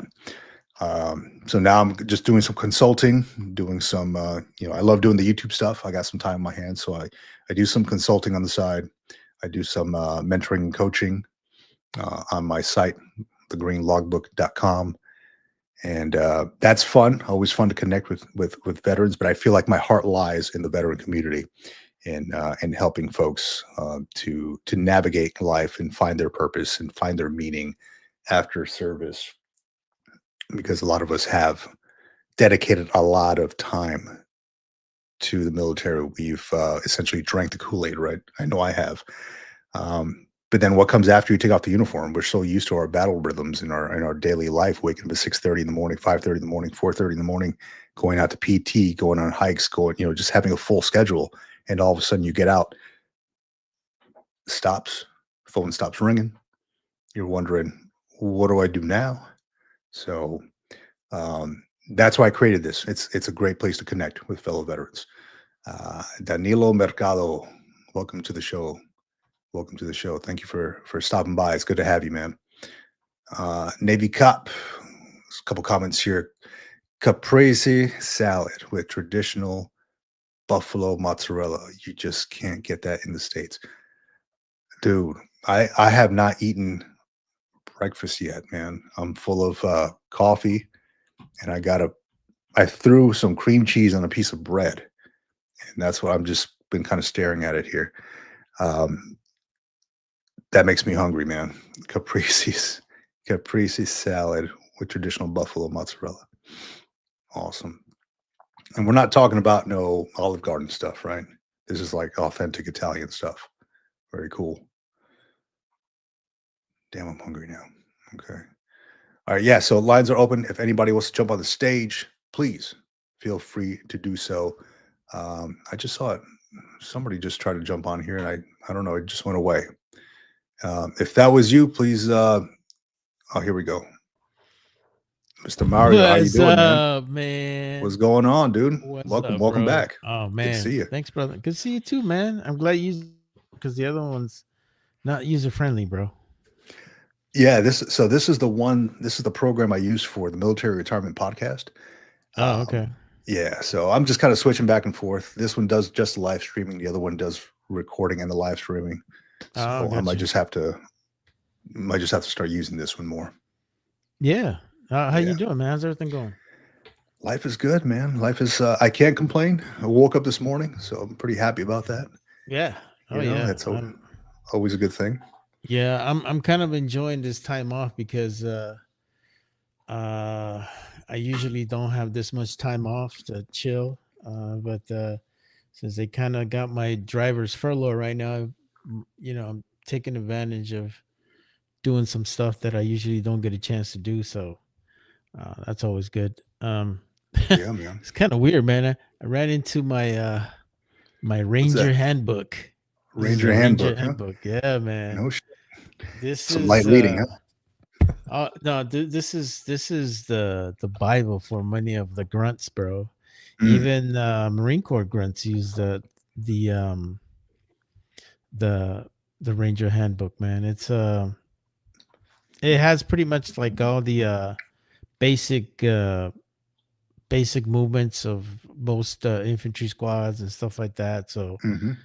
yeah, it's definitely one of those must reads that we all kind of had no other choice but to do. It was great though. Yeah, yeah. Well, that's good. It's good going through your stuff and just kind of finding that. Yeah. I come across that stuff sometimes in my garage while I'm cleaning stuff out. Especially Yeah. yesterday, I was taking stuff out for like Christmas decorations, and you come across like old awards, like coins Oh. and stuff like that. I got like an old like Thul's manual in there, the Oh Thul's thing. yeah. Yeah. Yeah. So I still Yeah. got. Well, yeah. My wife got on my ass because I had pretty much like all my medals, like all like the certificates you get the medals in. Had them Yeah. in the garage. She's like, "What the hell are they doing here?" And she basically made me put them on the wall. And it's like, I got too much shit on the wall. And then she's like, "Hey, you need to take it down." I'm like, well, what the fuck, man? Like, what do you want? You want me to put this shit? And then I did all this. I mean, you should know. You're Chief Warrant Officer 3. I was an E7, bro. You acquire a lot of shit over your X Yeah. amount of years in the military, man. And then you trying to put all that in the wall. Yeah, it's it Yeah. adds up. It adds up. It does. It does. Yeah. I that's why I was talking to John earlier today on live here. How my whole wall back here was full of awards and pictures and stuff. Now, I mean, I have these little shelves up here now, and I have like pictures of me and Lee Ermey and just a bunch of stuff up there, like Marine Corps memorabilia. With the gunny.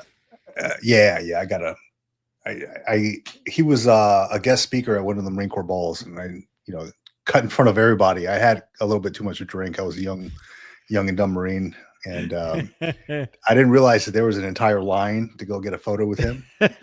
So I was like, I just cut in front. I was like, "Hey, Gunny, what's going on?" And he's like, "Hey, what's going on? Motivator, get in here." And, it was a good time. But yeah, I had all my stuff back here, and then I have my reading. I don't know if you can see here, my little reading chair back there.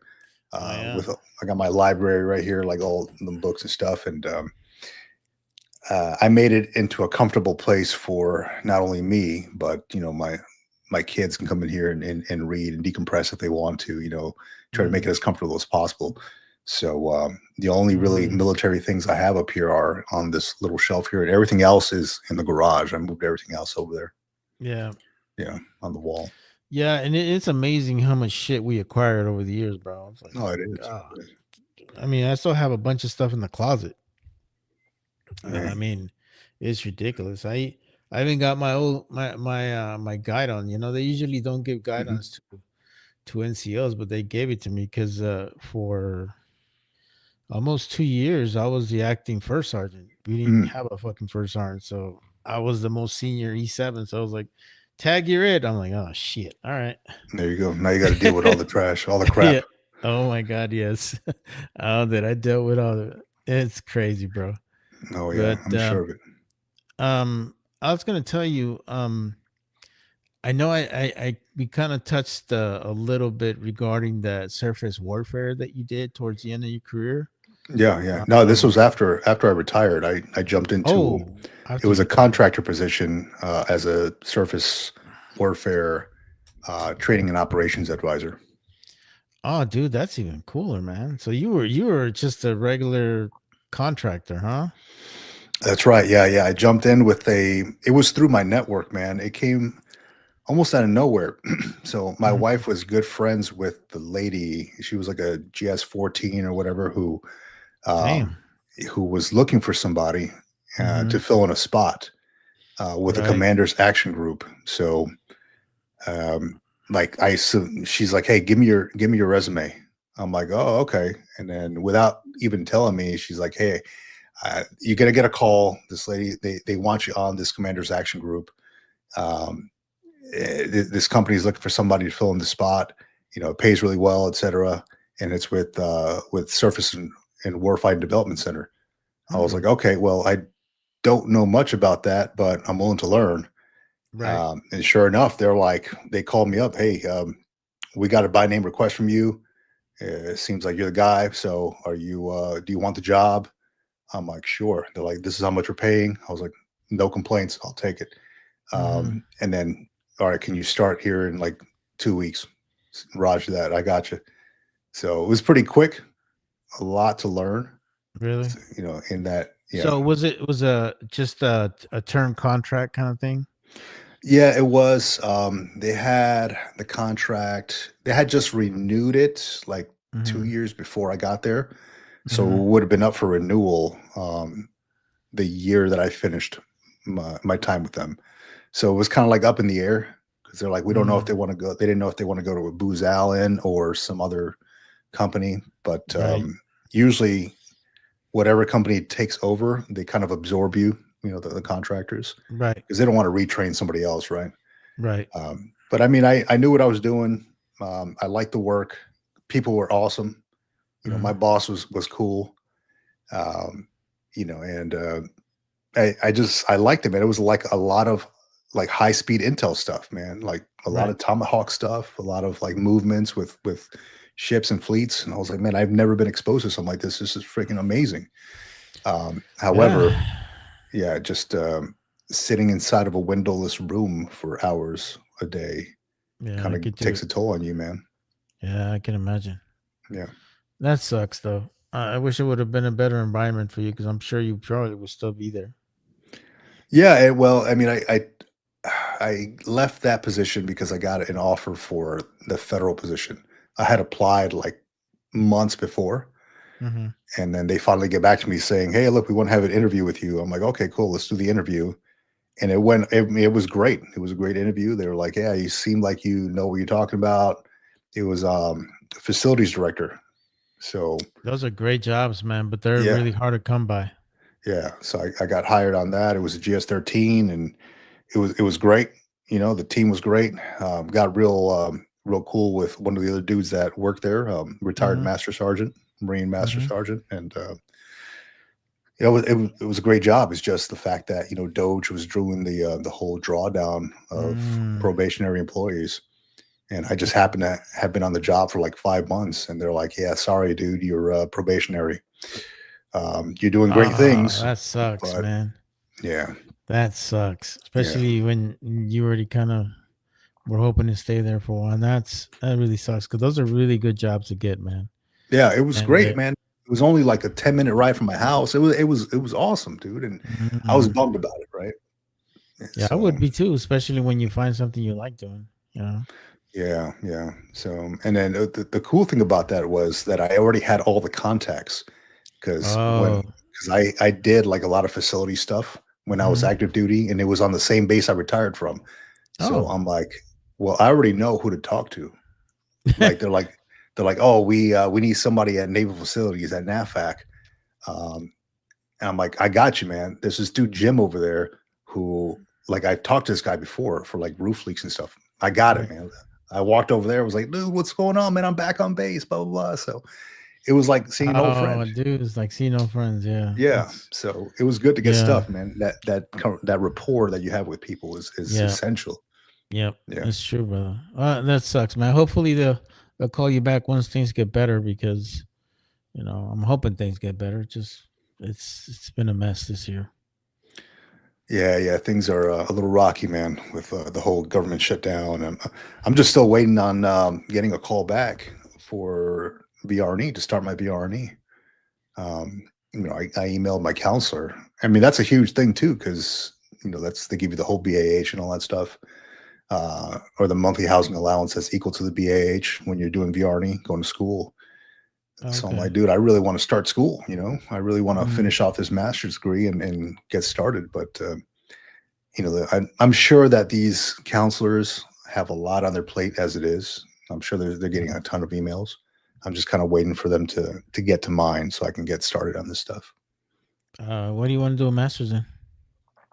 Right now, it's human behavior psychology. So you want to be a therapist? I do, man. I do. I really do. Specifically working with veterans, you know. Go work for the vet center, bro.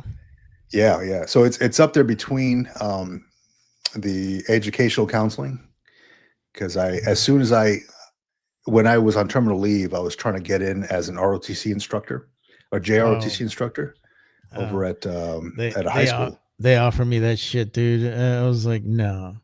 Really? No. Well, it probably would have been a better situation, but I already kind of knew that school by itself because, you know, we used to do a lot of veterans parades. So I kind of knew a lot of the cadre that were there.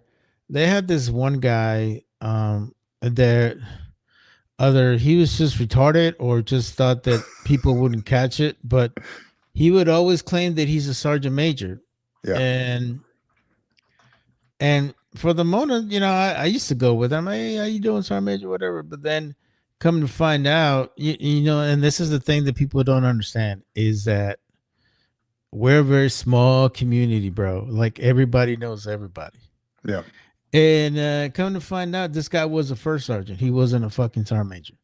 Was he like a sergeant major select or something? Or I think he went to sergeant major academy, but you know that doesn't. I don't think he finished because sergeant major academy in the army is a fucking. It's long, dude. It's because you have to do the online portion, and then after you do the online portion, you do the resident course, and that's like 14 months. And so I mean, in some cases, you're basically PCSing over there just to go do that. So. Yeah, but this guy was claiming he was a sergeant major. Kind of reminded me of that. What was that guy that ran for vice president? What was his name? The guy from Minnesota. Oh, why am I forgetting his name? With Walls. Harris. Yeah, Walls. Yeah, Walls. Yeah, Tim Walls. Whatever his name is. Yeah, fucking douchebag. Yeah. So, coming to find out, and then. You know, I had like a quick meeting with him and he was kind of like excited. He wanted me to come in or whatever. But as he started explaining things to me, like he basically wanted me to do everything for him. I'm like, I ain't fucking doing that shit, dude. Yeah. Like, in some cases he was saying, oh, I'm going to work 2 days. You work like 3 and you do this for me and just like, I'm not doing all that shit, man. Fuck that. I ain't no bitch boy. Go fuck yourself. You know, he was trying to give you the freaking taskers, man. Yeah, I'm like, no, I don't think so, bro. And I went through the whole process, the interview process. The interview is a fucking joke, man. You go in there, it's a fucking Fulbright colonel. He looks at you, he looks at your uniform. He asked me Right. 3 questions, like, all right, you get to go, Sergeant Lopez. I'm like, all right, cool. See you later. And yeah, it was like it was for me, it was about to happen, man. And I just said no, I didn't want to do it. Now I can tell you, I don't discourage people from going to ROTC because there's a lot of good ROTC programs out there. There's a lot of good people that are good cadre. Yeah. But that situation I was going to be put in, I just didn't like it, and I was like, I'm good. I don't need this shit. And I can see that. I don't regret it. I do. They kind of felt bad because a lot of the kids wanted me to be there, you Mhm. know. But same time, I just didn't like the situation I was gonna be put in. Yeah. And I was yeah. like, fuck that. I just didn't like it. But like I tell you, it doesn't. It works good for some people. It works for some others. That is very good. I had one of my guys is he just retired as a sergeant major, and he got a gig as a cadre for one of the high schools over there in San Diego. I forgot the name of it. But yeah, no, he's doing good, and but that's a legit, top 5 ROTC program they got over there. So it was legit for him. So, but like I tell you, not everybody falls into those type of situations. But yeah, I just I didn't like that situation. I wanted to do something Yeah. different, but Yeah. you know, I think for me, I liked working with like the high schoolers. Like I've been over there to like the high schools Mhm. to talk about like career stuff and all that, in uniform and all that. Right. And I thought that was cool, right?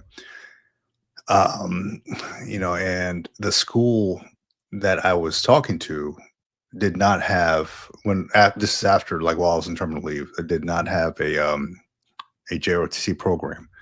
Oh, So okay. then Was it a Navy program you're gonna go in? no, well, they didn't have one, right? So the nearest other school was a Navy program. So then Mm. I got a hold of my buddy who is he's the sergeant major for a JROTC program in Texas.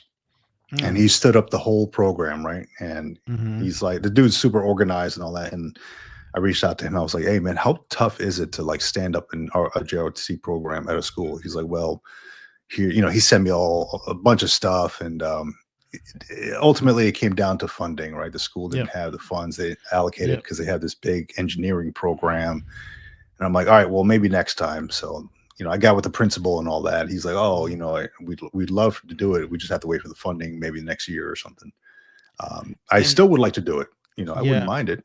and that's gonna be your toughest part is getting your principal and your administration to buy into it, because I do Yeah. have a good friend of mine who is the senior cadre for the ROTC there. But he has a great relationship with the principal and Hmm. and the school staff, so they're more than willing to fund them on anything that he's bringing up to them. But at the same time, he does a lot of fundraising, like he does serious fundraising, and he gets his JROTC team like involved with the community and all that. And Yeah. in some cases, you go to these events where there's big corporations, stuff like that, and then that's how he's able to get a lot of funding. But you got to work at it. And I know starting an ROTC program from scratch, it's tough, man. It Yeah. is Yeah. I can tough. imagine. Yeah. It is tough because you know a lot of the school districts are not willing to give up, maybe a third of their funding just to have an ROTC unit. Hmm.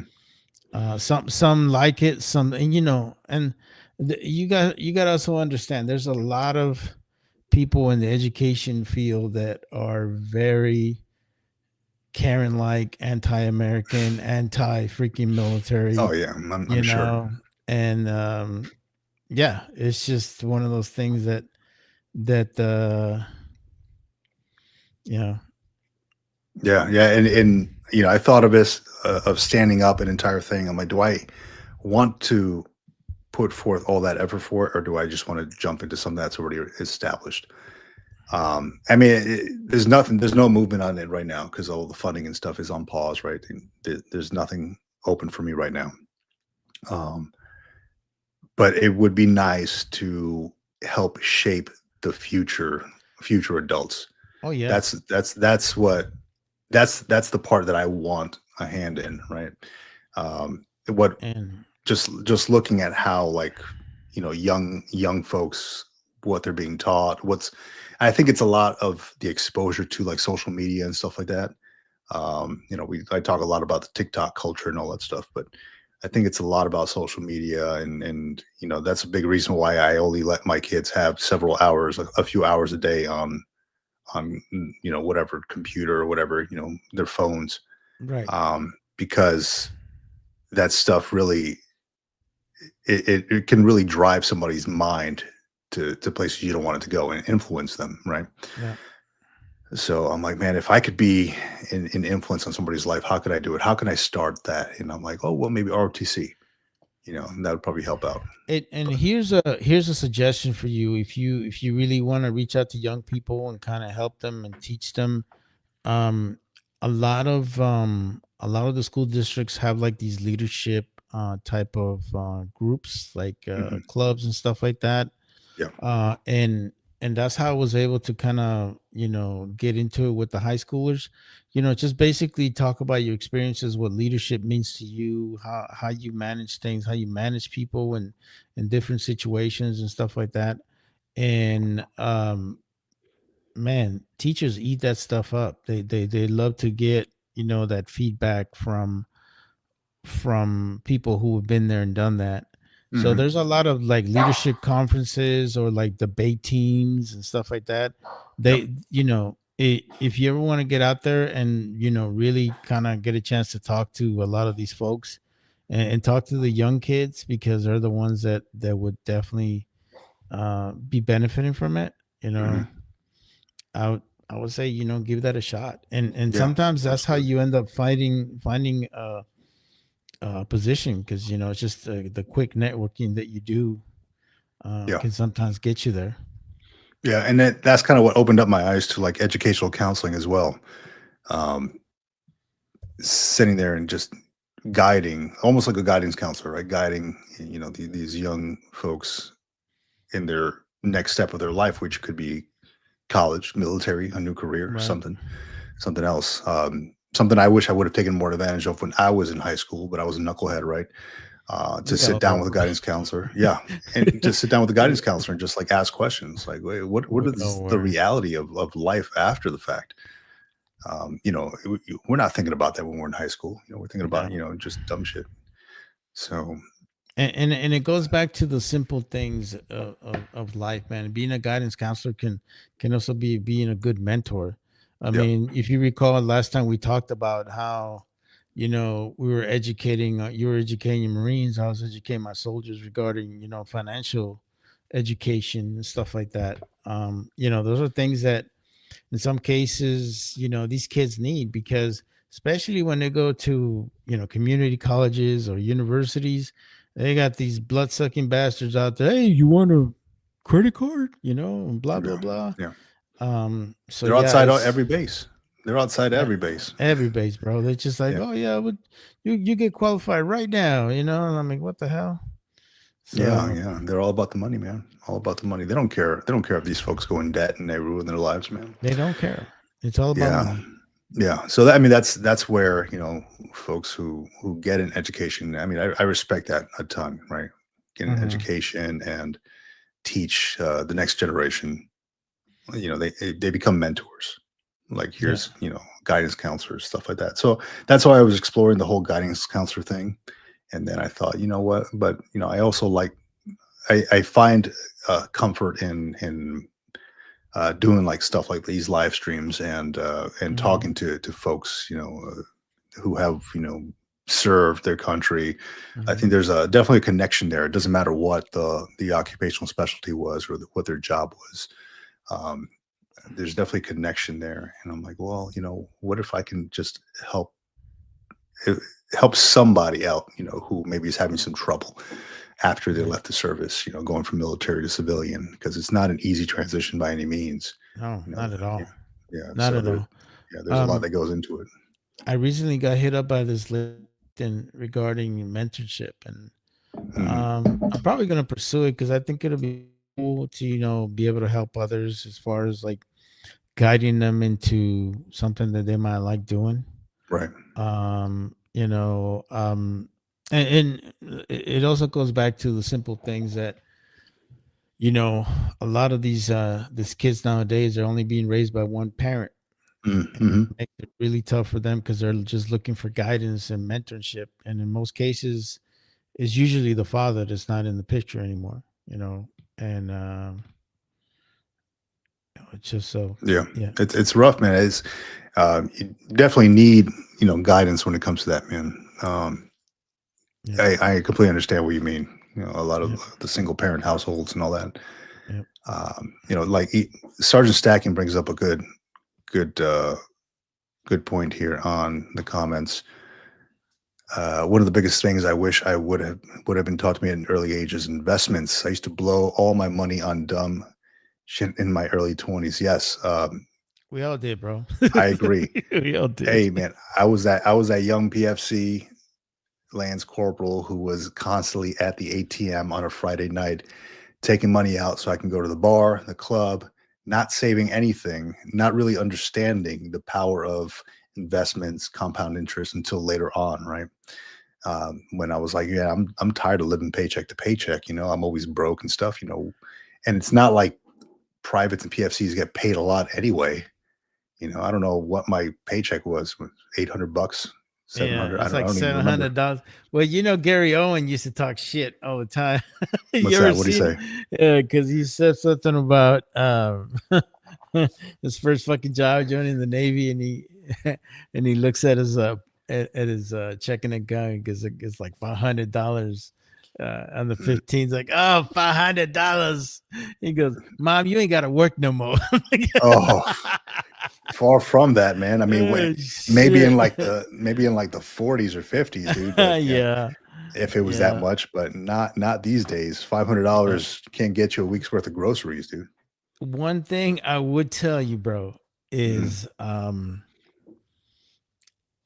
if we have any young military folks that are watching this, if you know anything, or I wish I would have learned more about TSP, bro. Oh yeah, yeah, Oh that's my huge. God. I to this day I kick myself in the ass for not knowing about it. I had a buddy of mine who did it, and he used to put a third of his fucking of his money into a TSP. So Hmm.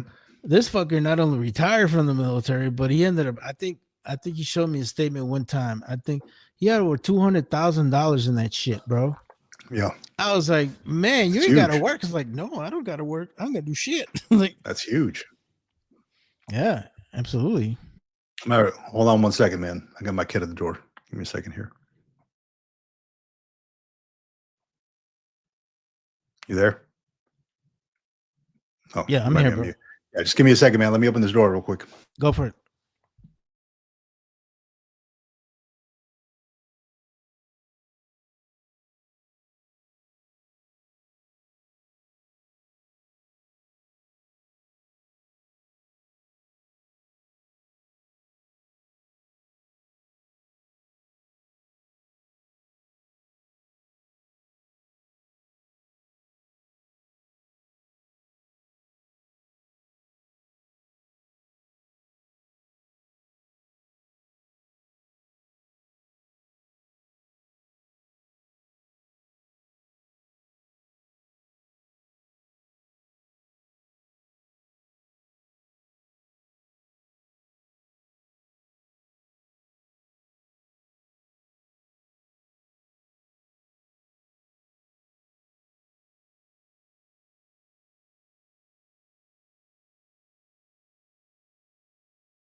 Right, back at it, back at it. Yeah, you mentioned TSP. Yes, Yeah. is this thing on? Yeah, good. TSP is huge, man. Yeah. I learned about it later on in my career. I was always stuck in the G fund. Nobody ever taught me about TSP. Mm-hmm. Always stuck in the G fund, Yep. and it was never growing. You know, I'd get the letters in the mail, like, oh, here's your your funding and activity and all that. And it wasn't until I was at the education center at I think like Camp Pendleton or something, and Mhm.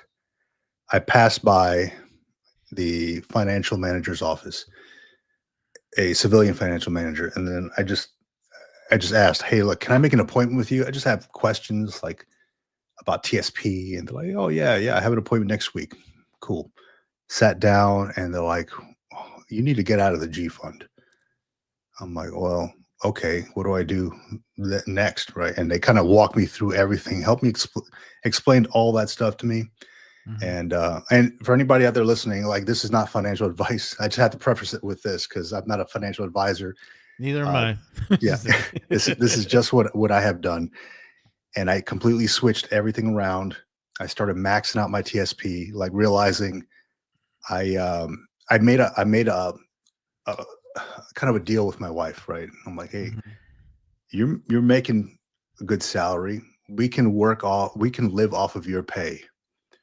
And we kind of sat down and looked at finances and all that stuff, things that I've never done before, things that Mhm. I've never really seen my parents do before, right? Right. Um, and we just kind of put everything on the table. And I'm like, look, we can literally live off of your pay. I'm getting BAH. Things are healthcare is paid for, all that stuff. Um, we can make this work. I will take my entire paycheck. I will invest it, TSP, and then I will save the rest of it. And then, other investments, stuff like that, stocks and all that. And we did that for several years. And Mm. holy shit, man, it works so well. Like, and then I started telling my junior Marines, I'm like, look, if you are dual military, or if your wife happens to work or something like that, dude, live off of one paycheck if you can, Mhm. save the rest of it. And I'm telling you, it works. It works. Like you'll see that compound interest on your TSP, on your stocks, and all that stuff. When it adds up, it really does. And so grateful for that, man. If it wasn't for like sitting down with that financial manager that one time, Mhm. who is already being paid for by By whatever the the military, yeah. military or DoD or whoever, Mhm. um, I'm like, if I didn't sit down with this person, I would have probably just been lost in the sauce, dude. Yeah. And another thing that I did too was I also started investing in CDs, Yep. and I found that to be pretty good as well. It's probably not as good as a TSP, Mhm. but I also, to me, I just looked at it as a nest egg. And let's say it was like a $500 CD, and they would say it was for like a year, and I just save it, and then whatever interest I got out of the CD, I bought another CD, and that's how Yeah. I did that shit. And Yeah. that's just one of the things that I did, and it luckily has worked out pretty well for me. Um, I especially for me, since I'm not sure you're first generation, but I think for me is like being first generation, coming Oh, you from mean like fucking American? nothing. Yeah, Yeah. yeah, coming from Same. fucking nothing, man, and doing something with your life, and just I just want to give something to my kids so they don't have to fucking struggle like I did, man. Right. That's the biggest thing for me is like leave them something so they can be able to do something with their lives. Get them a head start, if anything, Yeah. Yeah. because And even bigger than that, man, like that's good. Like leave something to the kids and mhm, excuse me. And that's something that I think I'm set up to do. yeah, But also one of the bigger things is kind of teaching them about doing it for themselves. right, Right. So the last thing I would want, and I thought about this too, like the last thing I would want to do is leave this inheritance, this chunk of money to my mhm, kids, and then they blow it on whatever the hell they blow it on, right? mhm, And then they're stuck at square one. So what I've made it a point to kind of sit down with them Mhm. and talk to them about investments, talk to them about like working and stocking away, putting away their money, only Right. spending a certain amount of it. Live within your That means. yeah, exactly. Live within your means. Like it's funny because my wife will tell me, she's like, look, if people didn't know you, they would think that like this guy is like struggling for money. I'm like, look, I just don't like to spend money on things, right? I don't like to buy a new car every year. I don't like to, you know, I didn't buy the biggest house in the block, live within my means. And I Mhm. just don't spend a lot of money, and a lot of it just gets stocked, put away into investments, into the savings. And And one of the stipulations that I did with my trust and the will that I did is that they can't really touch that money until they're 25. yeah, And the that's reason good. why I did 25 is because I feel that they're old enough to know what to do with that money, be Hmm. smart enough to be able to do with their money. Yeah. So that's one of the things that I kind of throw in as a stipulation. Um, um, and what I did too is I ended up getting not only a will but a trust because Hmm. California, bro. If you die, whatever the case may be, the state's gonna fucking rip the shit out of your kids and all that with Hmm. their taxes and stuff. So I would suggest you get a trust because that's gonna really put you at a much better situation, Yeah. because a trust is something where the state can't really touch anything. I mean they can, but to a certain point they don't tax you as much um, if you didn't have it. So Right. Right. And that's good for anybody that they're listening. Just understand that we are not financial advisors. we are not. We We're just we're we're just not just we're, talking we're about what we would do in our situations, right? It is very I think it's essential to say that, and also like seek financial advice from a yeah, an accredited financial advisor. yeah. Please do. Yeah, don't listen to us. We're just yeah. Yeah, I'm just a knucklehead who learned his way through my own situation and learned the hard way a lot of times. Like I mentioned, I was a PFC going to the ATM every Friday night, man. Just to go out to the nightclubs or to go out to the bars, just spending like it's cool, man. And Yeah, then, man. And I was so dumb. I got into the whole fucking credit card thing. Like I tell you, they're just fucking whipping those things out, fucking Fort mhm, Hood and all these places. And I'm like, yeah, man. And yeah, I got caught into it, and you know, I think that it was the. And by the way, don't do this, okay? But I actually, I'll do what I did. yeah, I actually had to file for fucking bankruptcy because I was so fucked up, bro. It was bad. It got to Oh a point man. that I got so in debt like a motherfucker that's what I did. And after that, like me and my wife like sat down. It was like probably the worst times ever, man, because not only did I have a bankruptcy, like fucking 6 months later, they repoed my car. I was like the most ghettoest motherfucker ever, bro. I went through the worst shit in the world, guys. So believe me, I'm not a financial advisor, but I can tell you that I made a lot of mistakes in my young career, and I learned from it. I learned the hard way. But yeah, it took me. I would probably say good 10 to 15 years to get to where I was at, or I started like really um like looking for mentors. And Yeah. when you find a good mentor and they kind of put you in that right path, man, you're good to go and shit, Yeah. so I think that's essential, man, is looking for somebody, looking for a mentor. I know that's probably one thing I wish I would have done a little bit better as I was exiting the military. Because I mean, I've had mentors for everything else. Like, hey, I'm going on right. a board or I'm trying to achieve the next rank. What do I do? And then I attach myself to somebody who has done that, and then they kind of show me the ropes. Same thing with the financial stuff, So I wish I would have done that for my military to civilian career after the fact, because Mhm. man, it was like I was lost as hell. I'm Yeah. like, man, and I didn't even think about it. I was asking people who were still in uniform, who were still active duty, hey, what do you think about this? Oh, I guess do it.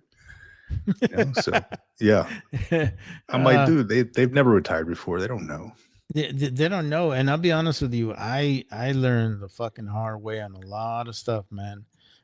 Even just transitioning out of the military, man. Yeah. Like you were speaking to former soldier yesterday, man, and I feel so. I was listening to I was listening to you guys talking, man, and he was just talking about all his ordeals and Yeah. how hard it was for him. And man, I just felt so bad for the guy. I really do, because in many cases when you hear these kind of guys talk about their experiences and stuff like that, it's dude, that's all us, bro. That's all of us. I think a lot of us had a some way somehow dealing with these kind of things. So I know that there's there, if you guys are looking for a mentor or somebody that could really help you, I use this service. It's I think it's called ACP, or what is it, American, what are these guys called? Called ACP mentorship. All right. And it's all like Not sponsored. no, not sponsored. We're not sponsoring anything here. I'm just giving advice. Um these guys really helped me, man, as far as like, finding resources and stuff like that. So, you know, Good, yep. good. Yeah.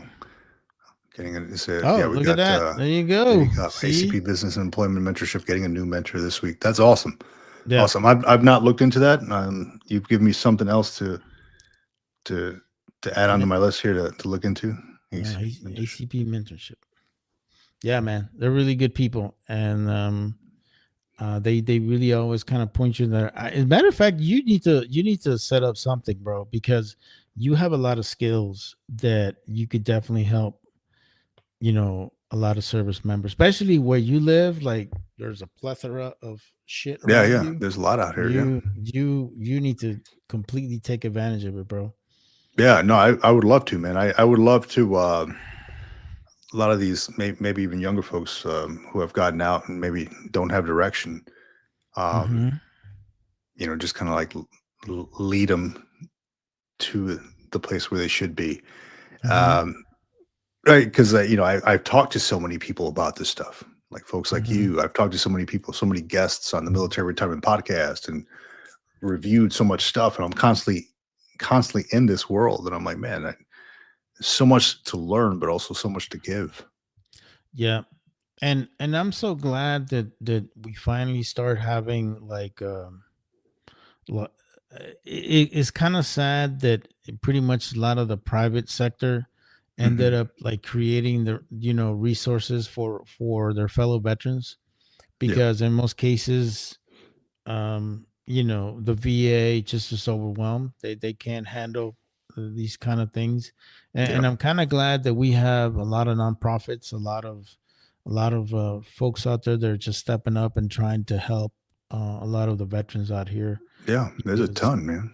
yeah, there's a ton, and unfortunately, a lot of us don't hear about it. It's just word by mouth, that you hear about these things. I was kind of surprised you didn't know anything about ACP, bro. It's kind of weird. Yeah. I learn something every day, man. I really do. And I'm thankful that you brought that up too. Yeah. Like through this, through the podcast and all of that stuff, I've connected with, was it Guitars for Vets, where they actually show you how to play the Oh guitar, yeah. and then they Yep. actually give you a guitar. What? Yeah, it's crazy. Like you go through the classes with them and all that stuff. There's another dude out of North Carolina, I think it is. I can't remember his organization, but he just started it, and he's like, dude, I just take like veterans fishing. Like he just Oh takes them on. yeah. He has a little boat. He's like, I Yeah. just take them fishing. A friend of mine he just became like a fucking director of that shit. He's a former Marine. Mm. His name is Joshua Stanwitz. He's let me look this fucker up real quick. Yeah, man, he is they do this thing where they Yeah, it's called Heroes on the Water. Uh, his name is Joshua Stanwitz. He's a former Marine. And then he went to the National Guard for a little bit. And that's where I met him. Great dude, man. Like, yeah, they have a nonprofit. They kind of like, help people. Like, if you want to go fishing, they'll go deep sea fishing, Yeah. all that stuff. Also the yeah, Heroes on the Water is called. Yeah. And There's a also, few of them. Now that I'm yeah, looking at them. there's quite a few, bro. But it's Yeah. kind of cool because these guys, they also do like if you want to do kayaking, you can do that. Mhm. We also have one that's here actually in my town of Bakersfield. It's called Aquanut. I think it's called Aqua Nut. Aquanut. Yeah, and so Aquanut, what they do is that they have this program for veterans where if you want to learn to scuba dive, they pretty much teach you how to scuba dive in their pool, and Yep. then you go out to Catalina and you Mm. you actually do it out there in the middle of the ocean and stuff like that, and they pretty much help you with getting all your, because you have to have some sort of certificate to scuba dive or some crap like that. Yeah. Um, So so there's a few here that let me actually pull it up here. Is it Force? Gosh. Oh yeah, it is. So I just interviewed this guy on the podcast. Let me share the screen here real quick. mhm. So this one here, Force Blue, and they take these folks scuba diving, and they link these folks up with scientists to study corals and stuff like that, because they're geared right now towards like special operations folks that have like that diving experience. Oh, get a bunch of Um, frogmen out there to do this stuff. yeah. So they came out these That's pretty cool, man. movies called Frog Fathers. So that's cool. There's another one that I linked up with. They're in California as well. Let me see. And it's called One More Wave. So they take veterans, like wounded veterans and all that, and they take them through surf therapy, right? They go surfing. Now California water's cold, right? So you probably have to wear it's all that stuff. Woo. But they have a program here where they can actually hook you up. I think it's One More Wave or it might be another organization. But they actually can get you, if there's a waiting list, can get you a custom made surfboard or a longboard. What? So yeah, pretty cool. Apply for a grant. I don't know if it's open or not. Yeah, temporarily closed. So they get a lot of requests for this stuff. I can But imagine. That's cool yeah. though, man. I'm glad they have this stuff for a lot of the veterans out there. There was another organization that if you wanna know how to hunt, or if you want to go hunting or whatever, Yeah. I forgot the name of it, but I remember there was this. I used to watch it. It was like on the Sportsman's Channel or something like that, Mhm. and they had this thing where they actually take a veteran. Mostly they usually take combat veterans, but yeah, they go out there and they teach him. They go out there and find an elk and shoot it, and now they give him a rifle with a fucking badass scope. I'm like, what? Oh, really? That's what I'm talking about. Yeah, Shit. that'd be awesome. Give me a free rifle. Shit. Yeah, for real. Oh, they give them a rifle, right? They gave them a rifle, bro. Oh crap! Wow. Yeah, they gave him a rifle with a scope. I was like, wow, that's badass. Look at that. Shoot. Yeah. Yeah, there's definitely a lot. I mean, they get funded and all that stuff, so they're giving back to veterans. So there's definitely a lot of nonprofits out there, and I tell folks like, hey, take advantage of that stuff. If you rate that, go Yeah. out there, because the more people that use their nonprofits, the more funding they get. Yeah. From folks on their board or whoever Mhm. funds them, right? So it does. They can show that they're actually using, or veterans are actually using that program. So it definitely helps if you're using their programs. Right. And then I know that Navy Cop here on the chat, he has a whole website. And Navy Cop, if you're still there listening, and please share the link to your website. But he's got this whole website he's building, and he's got a ton of links that he's putting on there for all these organizations. So it'd be cool to Nice. see a lot of these on there, like a one-stop shop almost of where, what these things are, how you can find them, links to them, stuff like that. So yeah, Navy Cop, if you're listening again, please share the link to your website that you're building, man. Yeah, that'd be great, man. That'd be awesome to help some of the guys out there. No, absolutely, man. Absolutely. So yeah, there's a whole lot going on. And, I just kind of switching gears a little bit here. This was funny. I just came across this yesterday, and I wanted to get your take on this. So I was, where was I? Was I logged into Facebook? I can't recall where, but I saw a link of somebody put up this video of an Army captain counseling looked like an Army sergeant, right, in their office, maybe like a company commander office or something like that, but live streaming the counseling on Instagram. What? Yeah. That's what I said. Like they were live streaming the counseling, essentially. Like it was like the that mandatory social media counseling that you're supposed to give all service Right. members. Like it goes into everybody's record, right? Whether you did bad or good or whatever. Right. It's just a mandatory thing. But this person was getting counseled on something they had uploaded, which violated that social media policy. And You're talking about that about the black female that was Yes. posting. Yes, I saw Yeah, that. yeah. Actually, I saw that on what is that guy? The Navy guy that, I don't know if he's still in the Navy or whatever.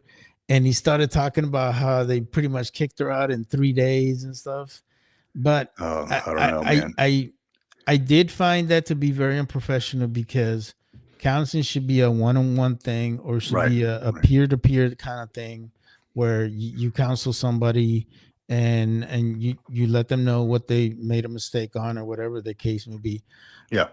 My biggest problem that I have with a lot, especially the newer generation of service members, is that they get on social media wearing their uniform, mind you. I'm like, first of all, you got to understand something. When you wearing that uniform, you're representing that whole branch. So you should be really careful as to what you say or don't say, because it's I mean, everybody can look at it. Everybody can look on it on anybody's social media and stuff Right. like It's that. public. Yeah. It's public. And my thing is that it also gives a bad perception of the branch and of the unit, because you wonder, what is their chain of command really doing? Are they really trying to take care of these people? Are they trying to do what they got to do? And it becomes pretty sad, man. Yeah. I was surprised at that, because anytime I've ever given a counseling, it was always a one-on-one thing. Like, hey, look, almost like a personal thing, right? Like, hey, have a seat. Let's talk about this, about what's going on, and ways to fix it, right? Well, how we can do better next time. And if you really look at the video and how she was even counseling, she was not even really facing her. She was facing the camera. Yep. Exactly. And I'm thinking, like, first of all, that's not the way you do it, man. And you being a captain, like, what the fuck are you doing, man? Yeah. And I've normally not seen that. Like normally it's like a NCO or staff NCO counseling the NCO. It's a closed door meeting. You don't have anybody else involved, unless it's where you need to have like a sergeant major involved, or a first sergeant involved, or like yourself, a warrant officer, or a senior officer, just to be as a witness, a character witness. Right. I could see that, but I don't get this new military, dude. It is mind-boggling the shit out of me. The entire audience on the live stream was a witness to that. No, that was horrible, bro. Like, it was strange to see. it's such a bad image of the army itself. It's a bad image of that NCO. Why are you, as a staff sergeant, why are you posting stupid shit or or pretending to be the Secretary of War or making fun of him because of that? Like, why Who did would you that? do that? Where was that coming from? Well, see, that's the reason why she got counseled. Oh, Based on, okay. it was based on a couple of videos that she did. One where she is actually portraying to be um What, she's exit? yeah, no, yeah, Hexet, and that's why the company commander decided Mm, yeah, to makes to sense. counsel her. But the way it was counseled was just horrible, bro. It really Yeah, was. that was strange. It That was was it strange. was the weirdest thing I've ever seen. I've never seen anything like that through my military career. I mean, and you know, uh, I don't know if you ever get a chance to be part of a court martial or anything like that. Yes. Oh, many times. Yes. Yeah, and we never saw that because in many times, you're part of the jury. You got this guy, one of your peers that's getting court Yeah. martial for something, and it's all closed in. It's something where it's supposed to be kept confidential because Hmm. as you know, whatever that person did has a tendency of affecting the rest of the unit, the rest of the branch. Right. It's not something you want to just display out there like that. Yeah. Yeah. And that was, I felt the same way. I was like, this is strange. Maybe it should not be live streamed. Strange. Never, But never. what I remember coming across when in the core was public NJPs. So, but I recall it was they wanted mass participation, Oh, and they filled up the battalion auditorium. It's like mhm. almost like a shell, right? Right, Auditorium with a right. stage in front, and they called up the dude to the front, and the CO is sitting there, and he's reading off the charges. And they did a public NJP there, and they took his rank off and all that stuff. Fuck. So that's a thing, right? That's Yeah, I've seen a couple of those public NJPs. yeah. Um, when I first joined the Marine Corps, when I went to Camp Lejeune, I remember they had somebody walking outside saying, I was NJP'd for this. This was like in 2004. Hmm. It was a sign that they were wearing. I was NJP'd for this, and I was like, "What the hell?" And they quickly got rid of that stuff because it's considered hazing, right? Um, Right. And I yeah, mean, I used to see some of that stuff too because I got attached to a joint force unit, right. and the Rangers had a tendency of doing that a lot. Like Yeah, they just really like hammer these little E2s and E3s and E4s and just haze the shit out of them in front of everybody because they want to see how tough it is to be an Army Ranger and stuff like that. But yeah, I don't agree, especially the video that we're talking about. This is a staff sergeant, man. We're talking yeah, about. This is not a private. This is somebody who's been there, done that. I personally don't like the way she acts because she doesn't act like an NCO. But regardless, how you feel about her, she's still an NCO. You should treat her with respect. You should be professional about how hmm, you manage or how you deal with personnel action.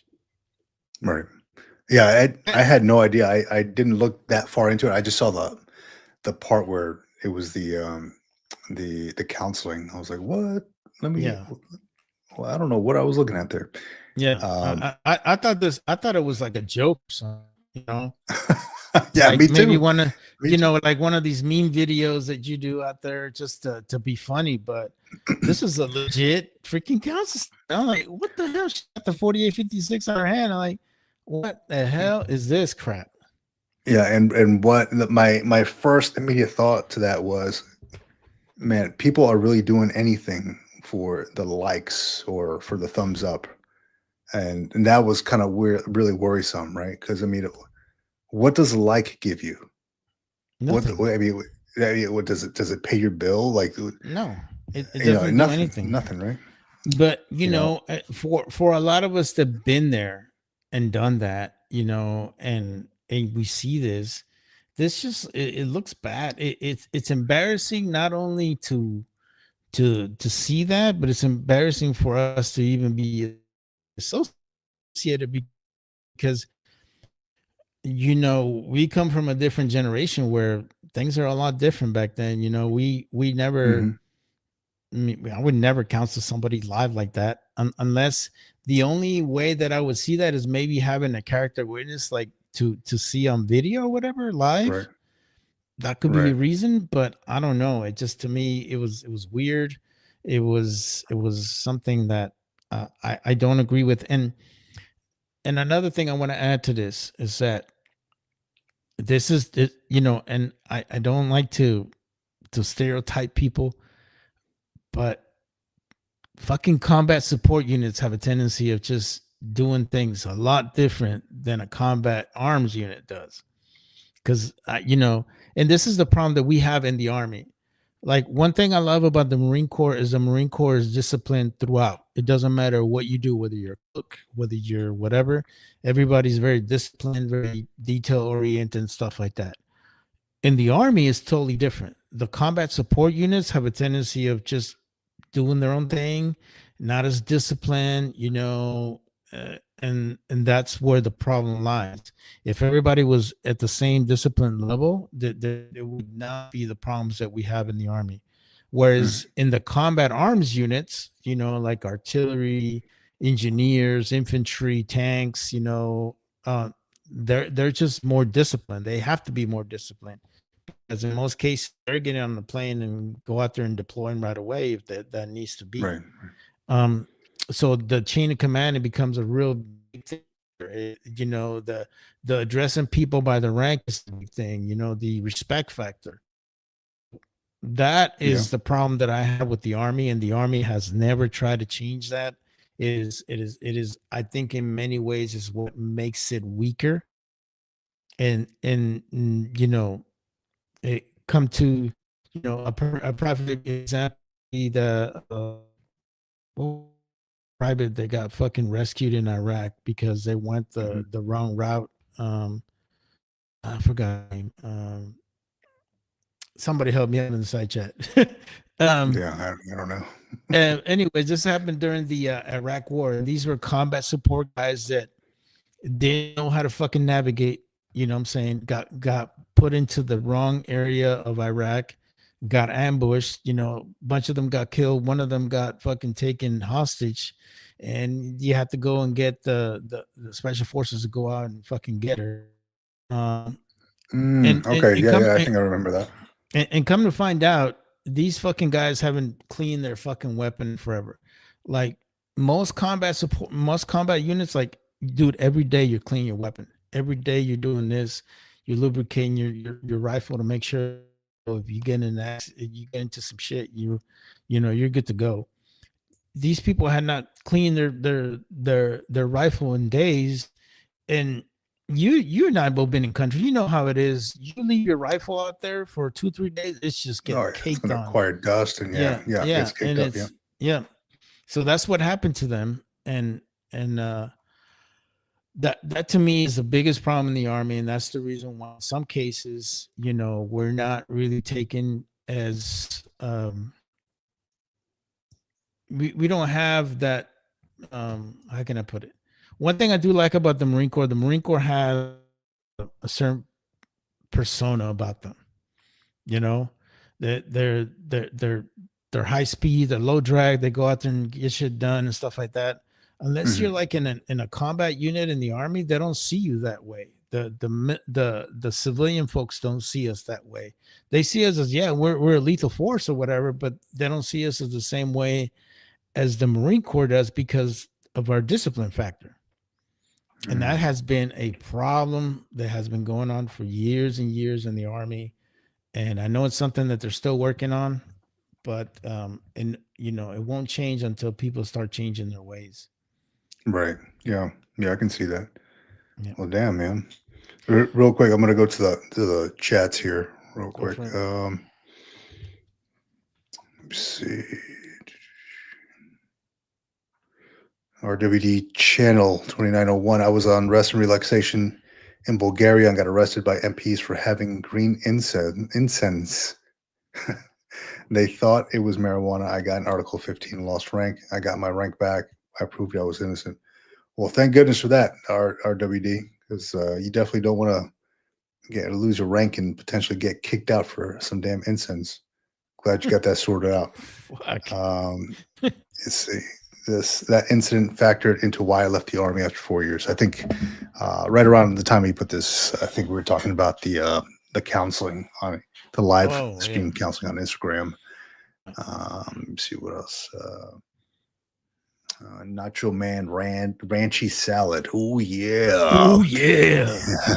A former FEA employee from California has been indicted for allegedly helping veterans fraudulently obtain disability benefits. What a mess. Ooh, wow. That I got to read up on that, man. Wow. Yeah, man. Tell us more about that one there, Macho Man. Yeah. If you got a link, man, drop it in there. I'm gonna Google that thing. Hell yeah.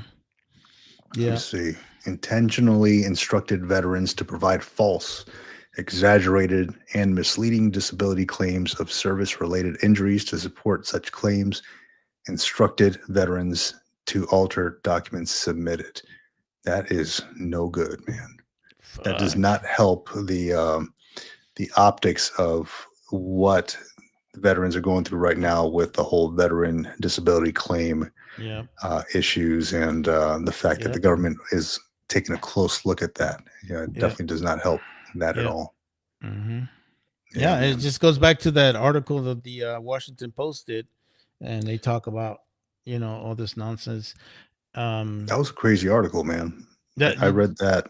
I was pissed. I couldn't read it. I had to take time to read that shit because I was mad. I was not happy with the way it was portrayed, and it was and at the same time, I'm like, it goes back to like sharing too much stuff on social media, right? Like there's this dude shows up in a wheelchair saying that his legs don't work, and then he shares something where he did a straight up backflip in a trampoline park and a front flip into a ball pit. Dude, I can't even do a freaking backflip, man. I mean, my legs work. But or maybe don't be posting that trash, right? Yeah, or that guy that said that he was blind and he's out there taking pictures of fucking hunting and shit. Like, he's cutting down trees and shit.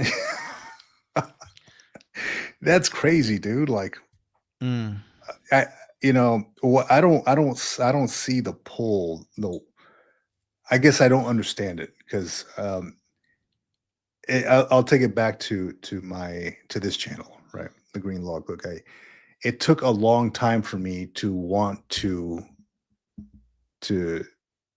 I guess you can call it to build up the courage or whatever to start making videos while I was in uniform, because I didn't want to start making videos on like the military civilian transition, which is exactly what I was going through. I started this channel and my 19th year in the Marine Corps, as I was ramping up to retire, to kind of document all the stuff that I'm going through for retirement. And even then, like I was showing up to like TRS and stuff like that, or I was going places in uniform. Even then I was like, oh man, I don't know if I should post this, because I really didn't want it wasn't anything bad. It's just, I just didn't feel comfortable with even like my junior Marines finding it or something like that. Hey sir, I see what you put on here. But it wasn't anywhere near what folks are posting now, like dancing around and shit like that. It was just me going into like the admin section. Hey, right now I'm picking up my DD-214, blah, blah, blah. I'm in uniform or whatever. that's all it was. So it really took a lot for me to build that up, to want to make this channel, right? But Right. I would But- never dance in uniform or Yeah. do anything like that. That's crazy to me. But I think it also has to do with the generation. We're Yeah. you know, we're Oh, I agree. we have a tendency of being a little different as far as more discipline and stuff like that. I know towards the end, I got a good friend of mine who's a first sergeant, and he was telling me that in order for you to do barracks inspection, like in he's stationed in Fort Carson, that he actually had to call a civilian that's in charge of the barracks to let him in to open the barracks so he can inspect the room. Really? Yeah, it's gotten so bad to that point that I was like, man, I'm fucking out of here. And one of the things that really did it for me, man, and this will be my last point, is like I tell you, I was an acting first sergeant, right?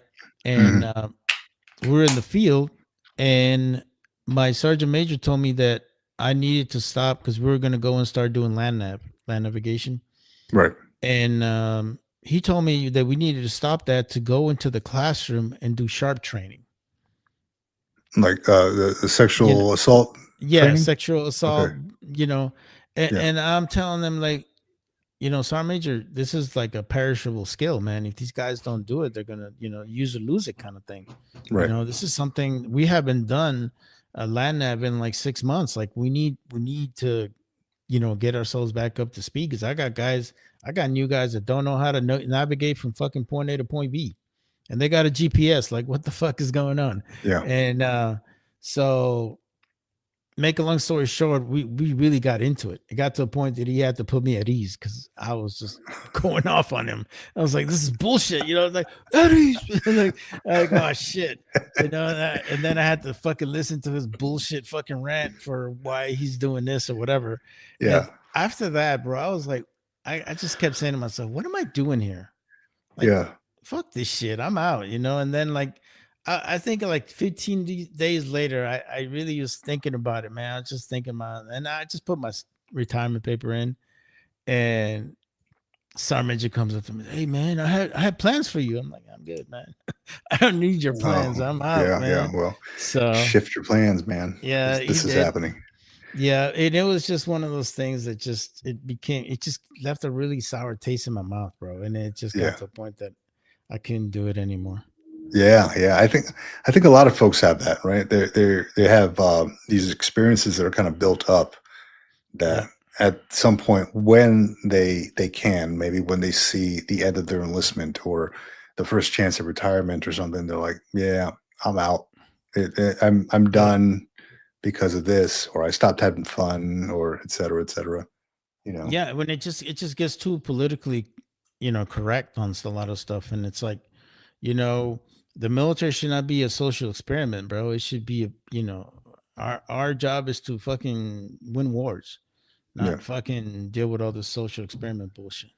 Right. Anyways, right. guys, I'm gonna get out of here, brother. But appreciate your time, man. Yeah, Mario. Thanks for coming on, man. Yeah, man. But you take care of yourself. Hey, you as well. Take care, Side Chat. Much love, you guys. Take care. Bye. Later. Awesome stuff. Yeah. Thanks, Mario, for coming on. Yeah, that's exactly what I brought up, man. The culture, military culture is it has definitely shifted since I was a young Marine, and mostly because of social media and exposure. And we were just talking about how that Army captain was giving a counseling session to her NCO, or I don't know what rank this person was, but on an Instagram live stream. I've never seen anything like that before. It's supposed to be a person-to-person type of counseling, right? You close the door. It's supposed to be kind of a one-on-one type of thing. Kneecap to kneecap is what we call it. Not for the whole world to see. It's embarrassing. It really is. So, hey, everybody out there who hasn't already done so, hey, thank you all for watching so far and watching my lips flap and all that stuff. But thank you all for watching. If you haven't done so, please like and subscribe to the channel. It really helps out. Trying to get to 10,000 subscribers on this. Whether or not it happens by the end of the year, whatever, it's not what it's about. But I truly, it truly does help the channel. When you do like and subscribe, it puts it in front of more people on their YouTube homepage. So I'll tell you, when I hit 7,000 subs, I did a giveaway, and I'm going to be doing a giveaway at about 10,000 subscribers. But I did a giveaway on giving away one of these. It's a little, like a green logbook about the size of a field notes notebook. I included one of these little things in there. But this one is made by Jarhead Leather. Jarhead Leather is he's a gunnery sergeant, active duty gunnery sergeant, who makes these notebooks and other things like wallets and stuff like that out of his workshop in Virginia. I ordered a couple of these, and then I also gave some away for the 7,000 subscriber mark when I hit that. So more to come on that. Happy to give stuff away. Happy to promote nonprofits and folks doing good things with the veteran community. So good stuff on there. Here we got Navy Cop. I've added several of the nonprofits you guys were talking about to the website, getting a good list going. Awesome. Navy Cop, if you could please share your link to your website. I would love to get that out to the masses. And again, please, if you haven't already done so, please like and subscribe to the channel. It really does help out if you haven't already done so. It'll help get this channel in front of more people, more veterans on their home screens, so they can contribute and be a part of this camaraderie as well. So happy to hold these live streams to talk to fellow veterans. It's awesome. It's really awesome to connect with folks out there. Let me see. I got a few more minutes left. If anybody wants to jump on the live stream, I will post it in here. Jump on the live stream. Let me know how life is going for you. What's your day look like after leaving military service? You know, is it tougher? Is it easier? Are you in a different career now? Are you going to school? You know, just kind of sitting at home? Like, what's going on? Let me know. Let's see here. And actually, I'll make it easy, really easy here. I have the power to do this now, so this is going to be cool. QR code. Bam, QR code.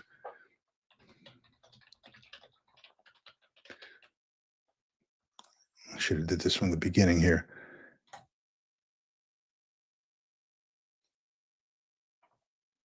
There you go. That little QR code up top.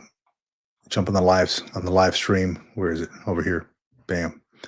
Jump on the live stream. If you would like, share what your day looks like after leaving military service. Mine has kind of been all over the place. I've gone from being a contractor with the U.S. Navy to federal employee to now doing some consulting work, and I do a lot of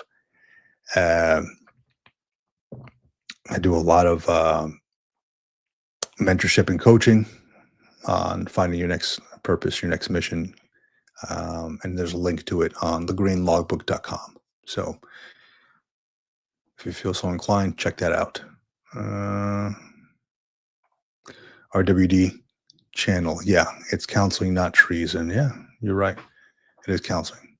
Just found it weird that it was a counseling on live stream.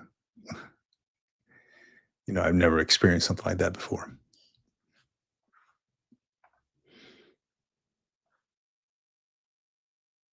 Let's see here.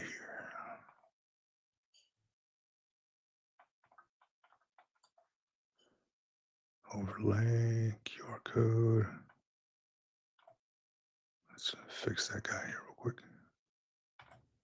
There you go. All right. So, yeah, awesome conversation today. We had a few folks on there. We had Boston Rob. We had Mario who runs the Veterans Point of View podcast. If you haven't already checked it out, please do so. Check it out. We talked a little bit about, let me see, the next career after the military. We talked a little bit about ACP mentorship. I don't know much about that. I can't really talk too much about that. Other folks in the chat brought that up.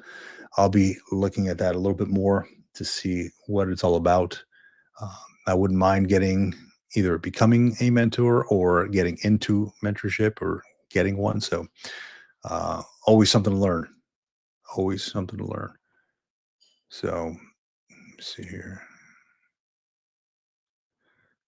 Yeah, RWD channel. It would be demoralizing to be put on cam during council. Yeah, I agree. I agree. It was like I mentioned, it was kind of strange when I saw it.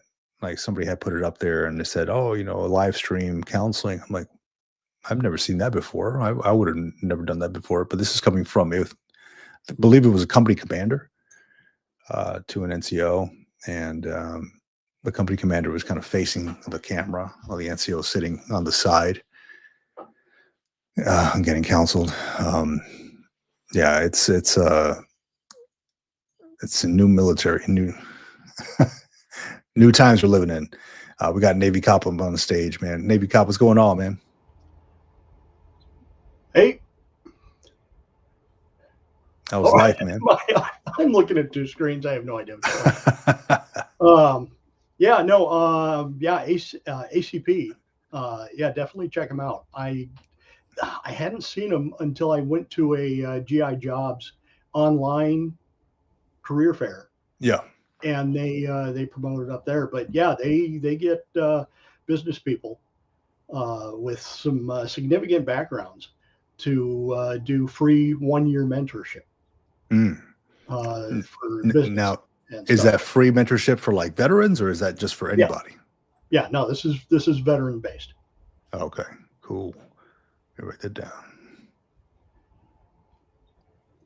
Yeah, definitely. I would definitely like to connect with some of these folks and like actually bring them on the show to talk a little bit about what they're doing. Yeah, anytime I come across the amount of emails I've sent out in the last week about things I've learned, things I've seen, things that people have brought up on the channel, on the show.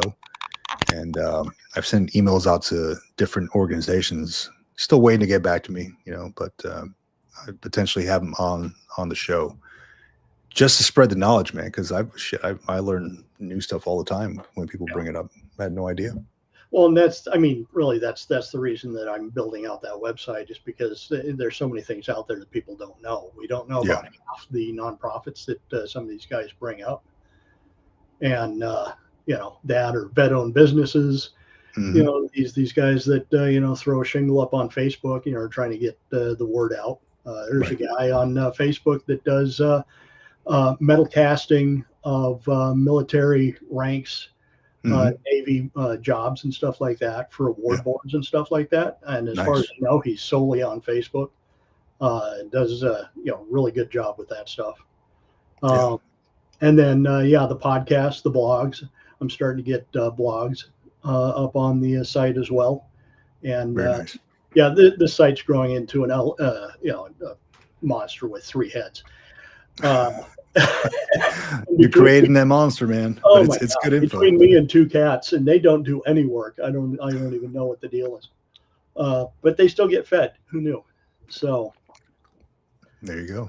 But the site is it's coming along slowly but surely. I'm starting to add a document section because I didn't have enough work going on with this thing. So not a lot in it right at the moment, but it's going to have links out to current legislation. It's going to have links out to the documentation that you're required for like VR&E programs, for GI Bill programs, for other benefits and stuff like that. So slowly but surely, I'll get this stuff cobbled together. Awesome. And awesome. So, and you want to share the link to the site? Yeah, it's buddycheckproject.com. Let me put it on here too. buddycheckproject.com. Yeah. Okay. Just to do a little QR code up top so people can easily click on it if they want to.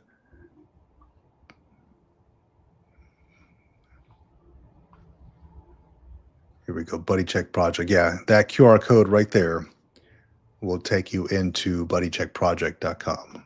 So right above my ear, right here. Yep.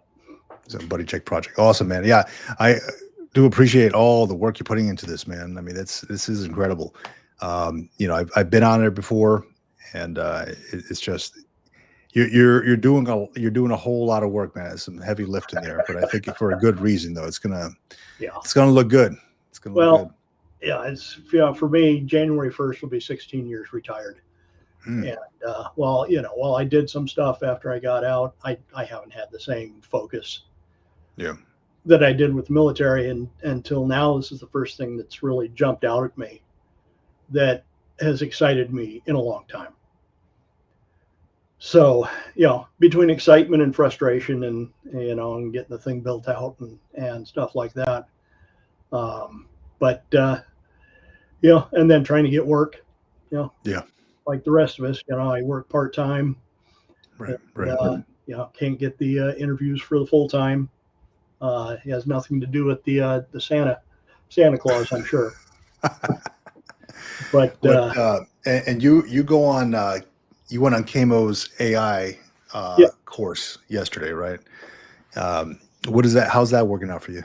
So I did the 10-week course a while back, and then he opened up a community. So there's a paid community that several of us, mostly vets, but there's a few civilians jump into, and we do twice a week, depending. We get on there for an hour at a time. We're getting into vibe coding a little bit. We're getting into more in-depth AI development, automation development, and stuff like that. And just bringing some of the stuff we're working on and bringing it into the community, and then getting ideas on what we can do, how we can deal with it, and stuff like that. So there's a lot going on with that, and it's interesting when you look at that, how so many people out in the regular world just I went to ChatGPT and I wrote a 2-sentence prompt, and boy, ChatGPT sucks. And it's like, well, Camo's prompts and what we've learned through him, not less than 250 words. And if you're not providing the kind of framework in the prompt to get the information you're looking for, then it's going to suck. Yeah. You definitely have to learn about the prompts, man. And that's something I was doing myself. And just any stuff that, like the resume stuff, or and that's what I've used it most for in the last maybe year or so when I was applying to jobs. But you really have to be descriptive with what you're looking for, or else you're going to end up with something way off to the side. Like I was trying to make a video at one point in AI using was it Nano Banana, Google's thing, and I ended up with something completely off the rails. I'm like, what the hell is this? Dude's got 3 heads. You got to be really descriptive on that. And I think that's what you're talking about. Like Camo's thing is 250 words, no less than that. Because you telling the system exactly what you want. Yeah, and you're on a specified framework. He uses RGCOA, which is you roll. What was it? See, now I've forgotten. I got it written down somewhere here too, because I remember him talking to me about framework. So it deals with the role. So you're telling the AI what their role is and how they're processing the information, the context of the information, how you want to see it, how you want the AI to talk with you about it, to have it ask additional questions if there's anything that it feels that you're missing in your initial description, what the output format looks like, and stuff like that. And everybody just assumes that, well, this is the way the AI is, but it's not. You can tell it, as he's pointed out and as other people have pointed out, you can just by feeding it some of the letters and things that you've written, you can get it to start talking in your voice. You can, Right. you can go to 11 Labs, which Yeah. is voice AI. Right. And you can, with like 20 minutes of training, you can get it to sound exactly like you. So that you can, you can That's crazy, isn't it? by making it sound like you.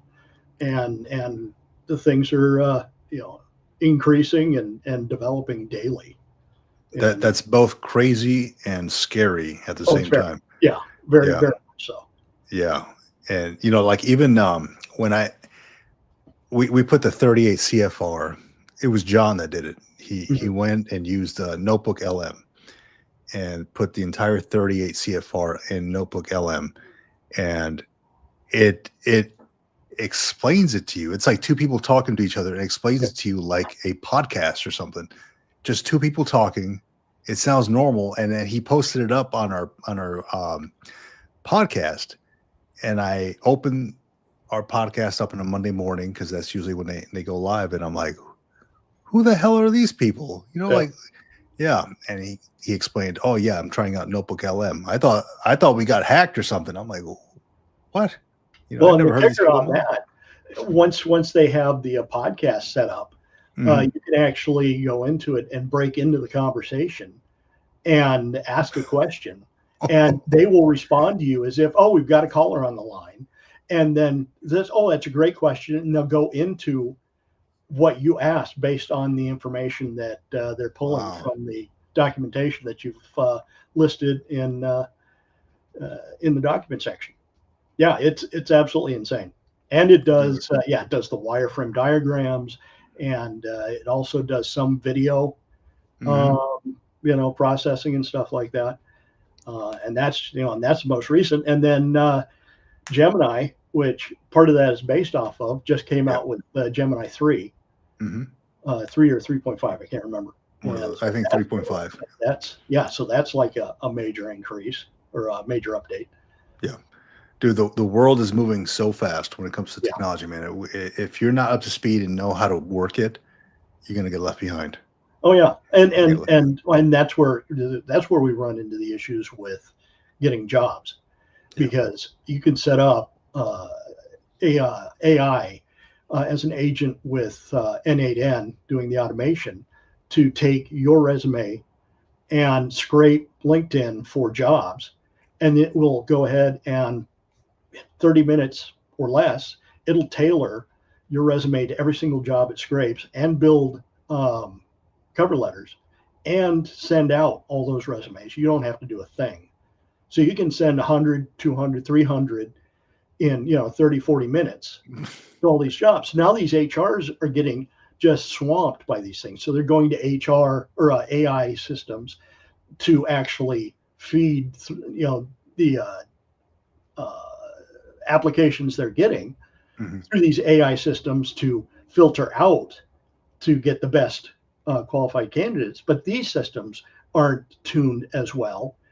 There's a story, I think it may even have been on the retirement podcast, Mhm. where the one HR person who was in charge of an HR department received, or it was like, does our system really work that well? Had several people in the HR department, but they used the AI system as a gatekeeper. Yeah. And she filled out the information for her own job and applied for her own job. And 30 minutes later received a letter response saying that she was not qualified.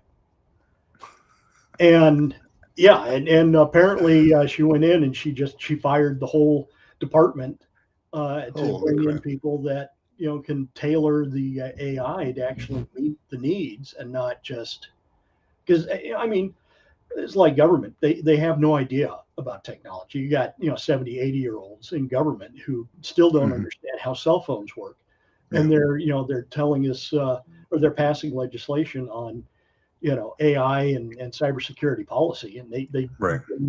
don't even have a clue. And that's what we're running into. We develop tech so fast that we don't stop to see what we're doing to ourselves in the moment. We just Yeah. continue moving forward. And that gets me thinking too. Like I just submitted 2 resumes this week. right? And I'm thinking, are they even going to look at it? I mean, people are just probably shooting, just like you mentioned, shooting out these resumes en masse. Yep. And like, here I am typing my little resume away, and trying to get it squared away with a cover letter and the professional summary using my little knowledge of ChatGPT. I might never get a call back. I don't know. I might have to learn what you just talked about with shooting out my resume to everybody at one time. Yeah, it's insane. I get very few callbacks these days, and I have to shift back into physical networking mode, and I am not comfortable with that, and not a lot of people are, but I think just getting to a point where you need to shift back into some sort of a physical network mode and actually meet people, where people just don't even know you exist. And is that funny how it's reverting back to that? Yeah. Now it's the actual handshake versus, hey, the e-meet, right? Yeah. So yeah, it's all going back to that, because I think AI has its good place, but it's also it's going to ruin a lot of things. Yeah. Well, I mean, any technological advancement can be, made evil. Yes, exactly. So. Exactly. Yeah, man. But that's cool that you're learning about it, man. I know Camo's got a lot of knowledge. Just sitting there listening to him when we had him on the show, it was he just has a wealth of information, man, and he continues to refine it. Yeah, and his personality is very infectious. Yes. He's just on top of it. And you're like, oh God, yeah, I'm right there with you. And then half of it, you're like, I have no idea what you're talking about. But this is cool. That's it, man. He definitely knows what he's talking about, based on, I mean, at least to me, he does, based on what I heard from him. But he's well versed in that stuff, man. I might have to jump on that stuff myself. I know, like, when I was doing the whole what was it, facilities director gig as a federal employee, a couple of things I'm like, look, I need to know the best way of doing this thing, and I implemented like ChatGPT. I didn't put any like PII or anything in there, right? It was just like, hey, I need to get everybody back in office, and here's a scenario. Give me some steps on what the easiest and best way is to do this, like the cleanest way, so that way there's less, I guess, less of a mess at the end. And it gave me some good steps, and I implemented a lot of those. So that was good. It made my job a little bit easier when it came to that. But as far as, learning this resume, shooting it out to everybody at one time, dude, I don't know if I'm ever going to get a call back now. Yeah. No, it's a little daunting, but it is. I mean, you got to pay the bills, so we got to figure it out. That's right. Well, man, it's you're doing it, man. And here, I'll even put it in the chat here.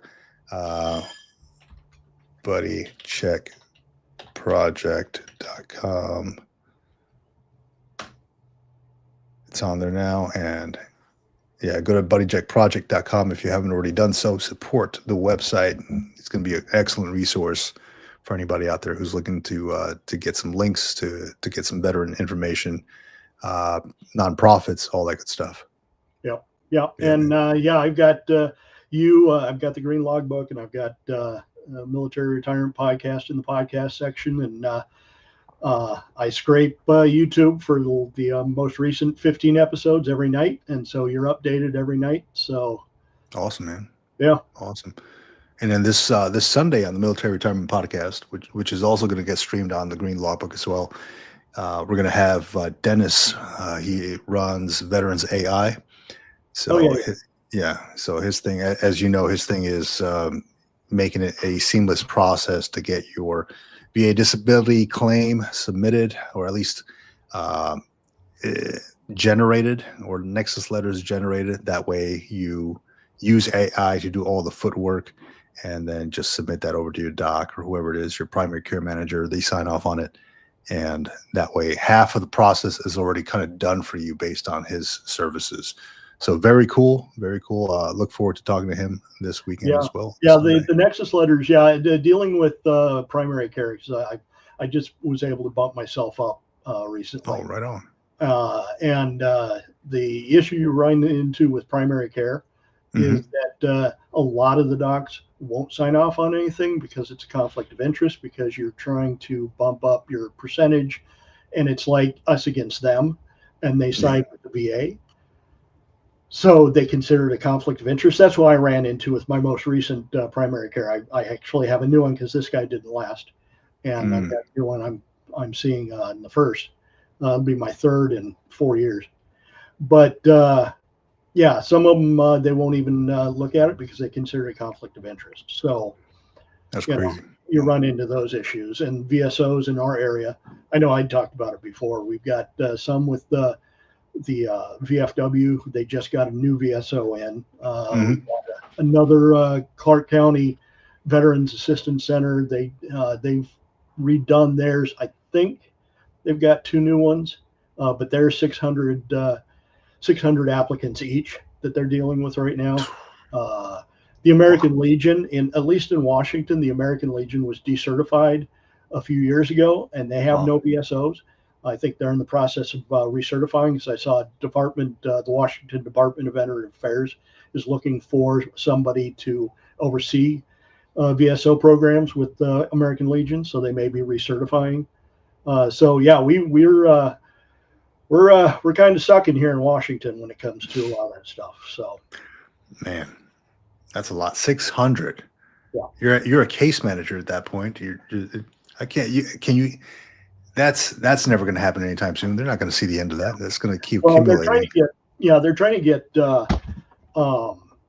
from the community college. They're trying to get through the vet program there. Some kids to come in, and I think they're, at the time that I was interviewing for a outreach coordinator position they were looking at getting 1 or 2 of the vet students to come in do volunteer work to kind of screen the calls coming in to kind of assist with their VSOs. So I don't know where they're at with that, but I didn't get the job, so I can't help with that. Can't really do much from there. Yeah, man. Well, shit, you're doing great things, man. You're setting up this website. I hope you find something that you're looking for, dude. When it comes to the job, I mean, I'm kind of in the same boat. I'm doing my consulting gig, right? Kind of like freelancing and all that, but still applying, still doing what we can. Just it's a little bit different now that I'm applying for things that I want to do versus like what I need to do to survive. So I can do what I want now, so I can be selective. Yeah. Once I get to 60 and I start getting my retirement, that'll help a lot. But I'm 3 years out, so I got to bridge that gap, and that's the hard thing right now. So yeah. Well, shit, man. Hopefully, we can do something like sponsorships or something like that with that buddycheckproject.com. Maybe you can link up with other nonprofits or something like that just to get the word out and have them sponsor the website, and that'll give you a little something on the side, just to help out. Yeah, I have no idea how that works, so I'm going into this thing 90% blind. Just something I thought I need to do, and now I'm doing it. It's like, oh God, what am I doing? Yeah. Well, I mean, you're creating the monster now. We gotta feed it too. So yes. Yeah. That's well, man. It's awesome, man. I'm gonna sign off here pretty soon. My freaking eyes are about to start bleeding from 3 hours of sitting here in front of a screen. I can feel them. It hurts to blink, but no, it's awesome connecting with veterans, man. It's awesome seeing what you're doing with the Buddy Check Project. We had a few folks on here come up, Mario, Boston Rob. We had John on, so very cool to talk to folks, get different perspectives, see what they're doing after life or in the military. And to all the folks out there who are still listening or joining, please like and subscribe to the channel. It really helps in getting the channel in front of other veterans out there who may be looking for some kind of camaraderie or just kind of share some coffee and talk some stuff with other veterans out here. So I'll be doing this live stream, Steve, just so you know, and everybody else out there, probably gonna not do it every day, but maybe cut it down to like Monday, Wednesday, and Friday, so I can have time for a few other things like appointments and all that stuff during the week. But For like life. yeah, exactly, for life, Yep. right? So I'm not like stuck in these four walls for all morning. But it is fun though. I freaking have a good time talking about it, man. So it gets me into researching different things and things that I didn't know about the ACP free mentorship, and that I'm going to look into that now. So definitely opens some doors here. So, but yeah, probably going to either move it to Tuesday and Thursday or Monday, Wednesday, and Friday. I'll be posting that into the the YouTube posts. So more to come on that one. Yeah, but truly appreciate you coming on there, Steve, man. Yep, absolutely. You have a good one, man. Hey, you too, man. Well, thank you everybody for joining me on this Friday. I hope your Friday's going awesome. I hope you continue to have an awesome weekend. I will be most likely doing it, like I mentioned, every Monday, Wednesday, Friday, or Tuesday and Thursday. If you haven't already done so, please like and subscribe to the channel. It really helps out. And I'll be doing a post on the YouTube kind of announcing how often I'll be doing these. I know a lot of folks like to jump on, share their story, go in the chats and things like that.